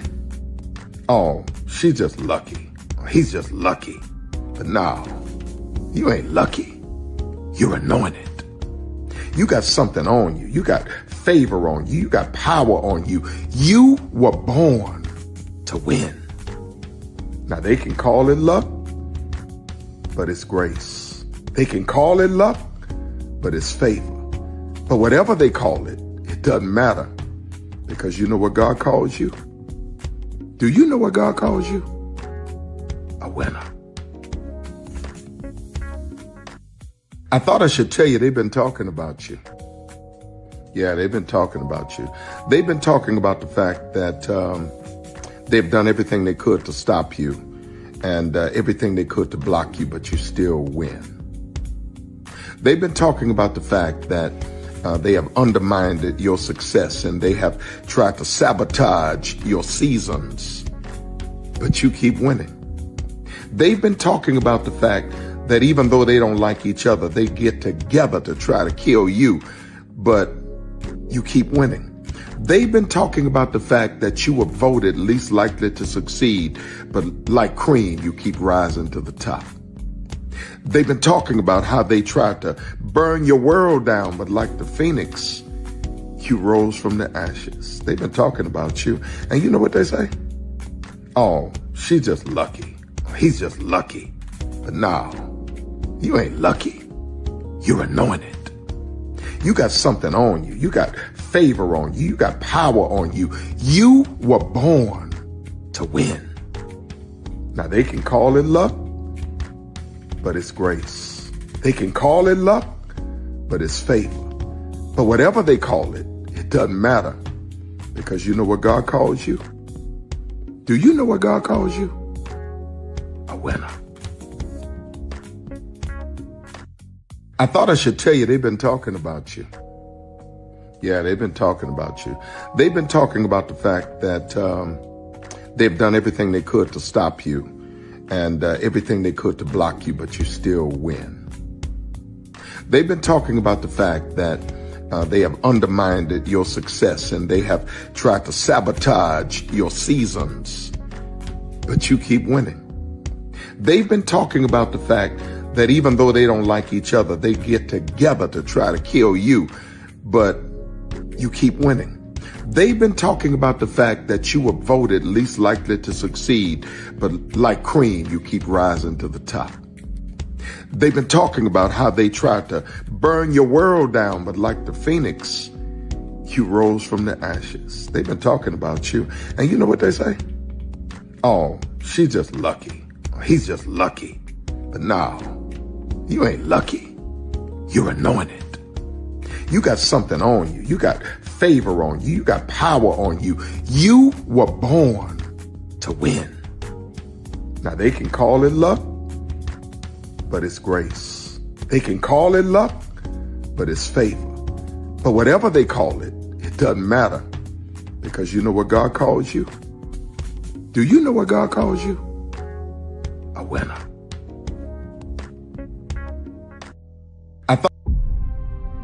Open your eyes. Think of the one place you've always wanted to see.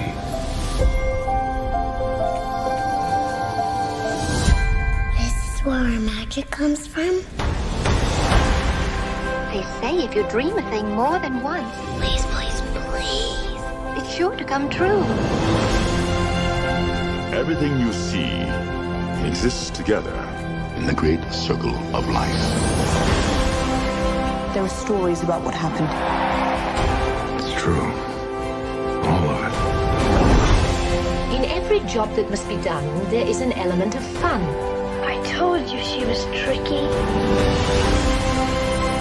Life is full of possibilities. What do you want to be remembered for? The world is in our hands, and we gotta do something with it. I just want to say a word of thanks to all the artists, the workers, and all of you. The young and the young in heart. You helped make this dream come true.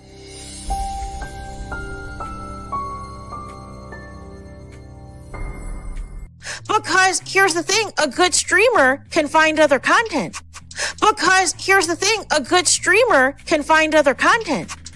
Because here's the thing, a good streamer can find other content. Because here's the thing, a good streamer can find other content. Because here's the thing, a good streamer can find other content. Because here's the thing, a good streamer can find other content. Have been moving on my own accord, covering Black culture. There is more to life. I heard that, friend. Braylon, shout out to Braylon. Make sure y'all go follow Braylon in case y'all haven't. I love your content. I have been moving on my own accord, covering Black culture. There is more to life. I heard that, friend. Braylon, shout out to Braylon. Make sure y'all go follow Braylon in case y'all haven't. I love your content. I have been moving on my own accord, covering Black culture. There is more to life. I heard that, friend. Braylon, shout out to Braylon. Make sure y'all go follow Braylon in case y'all haven't. I love your content. Child, Braylon been over there doing his thing, minding his GD business, staying out of trouble, trying to get the folks some positive stuff to talk about. Besides lying all the damn time. Child, Braylon been over there doing his thing, minding his GD business, staying out of trouble, trying to get the folks some positive stuff to talk about. Besides lying all the damn time. Child, Braylon been over there doing his thing, minding his GD business, staying out of trouble, trying to get the folks some positive stuff to talk about. Besides lying all the damn time. Child, Braylon been over there doing his thing, minding his GD business, staying out of trouble, trying to get the folks some positive stuff to talk about. Besides lying all the damn time. Child Redman over there doing his thing, minding his GD business, staying out of trouble, trying to get the folks some positive stuff to talk about. Besides lying all the damn time. Child Redman over there doing his thing, minding his GD business, staying out of trouble, trying to get the folks some positive stuff to talk about. Besides lying all the damn time.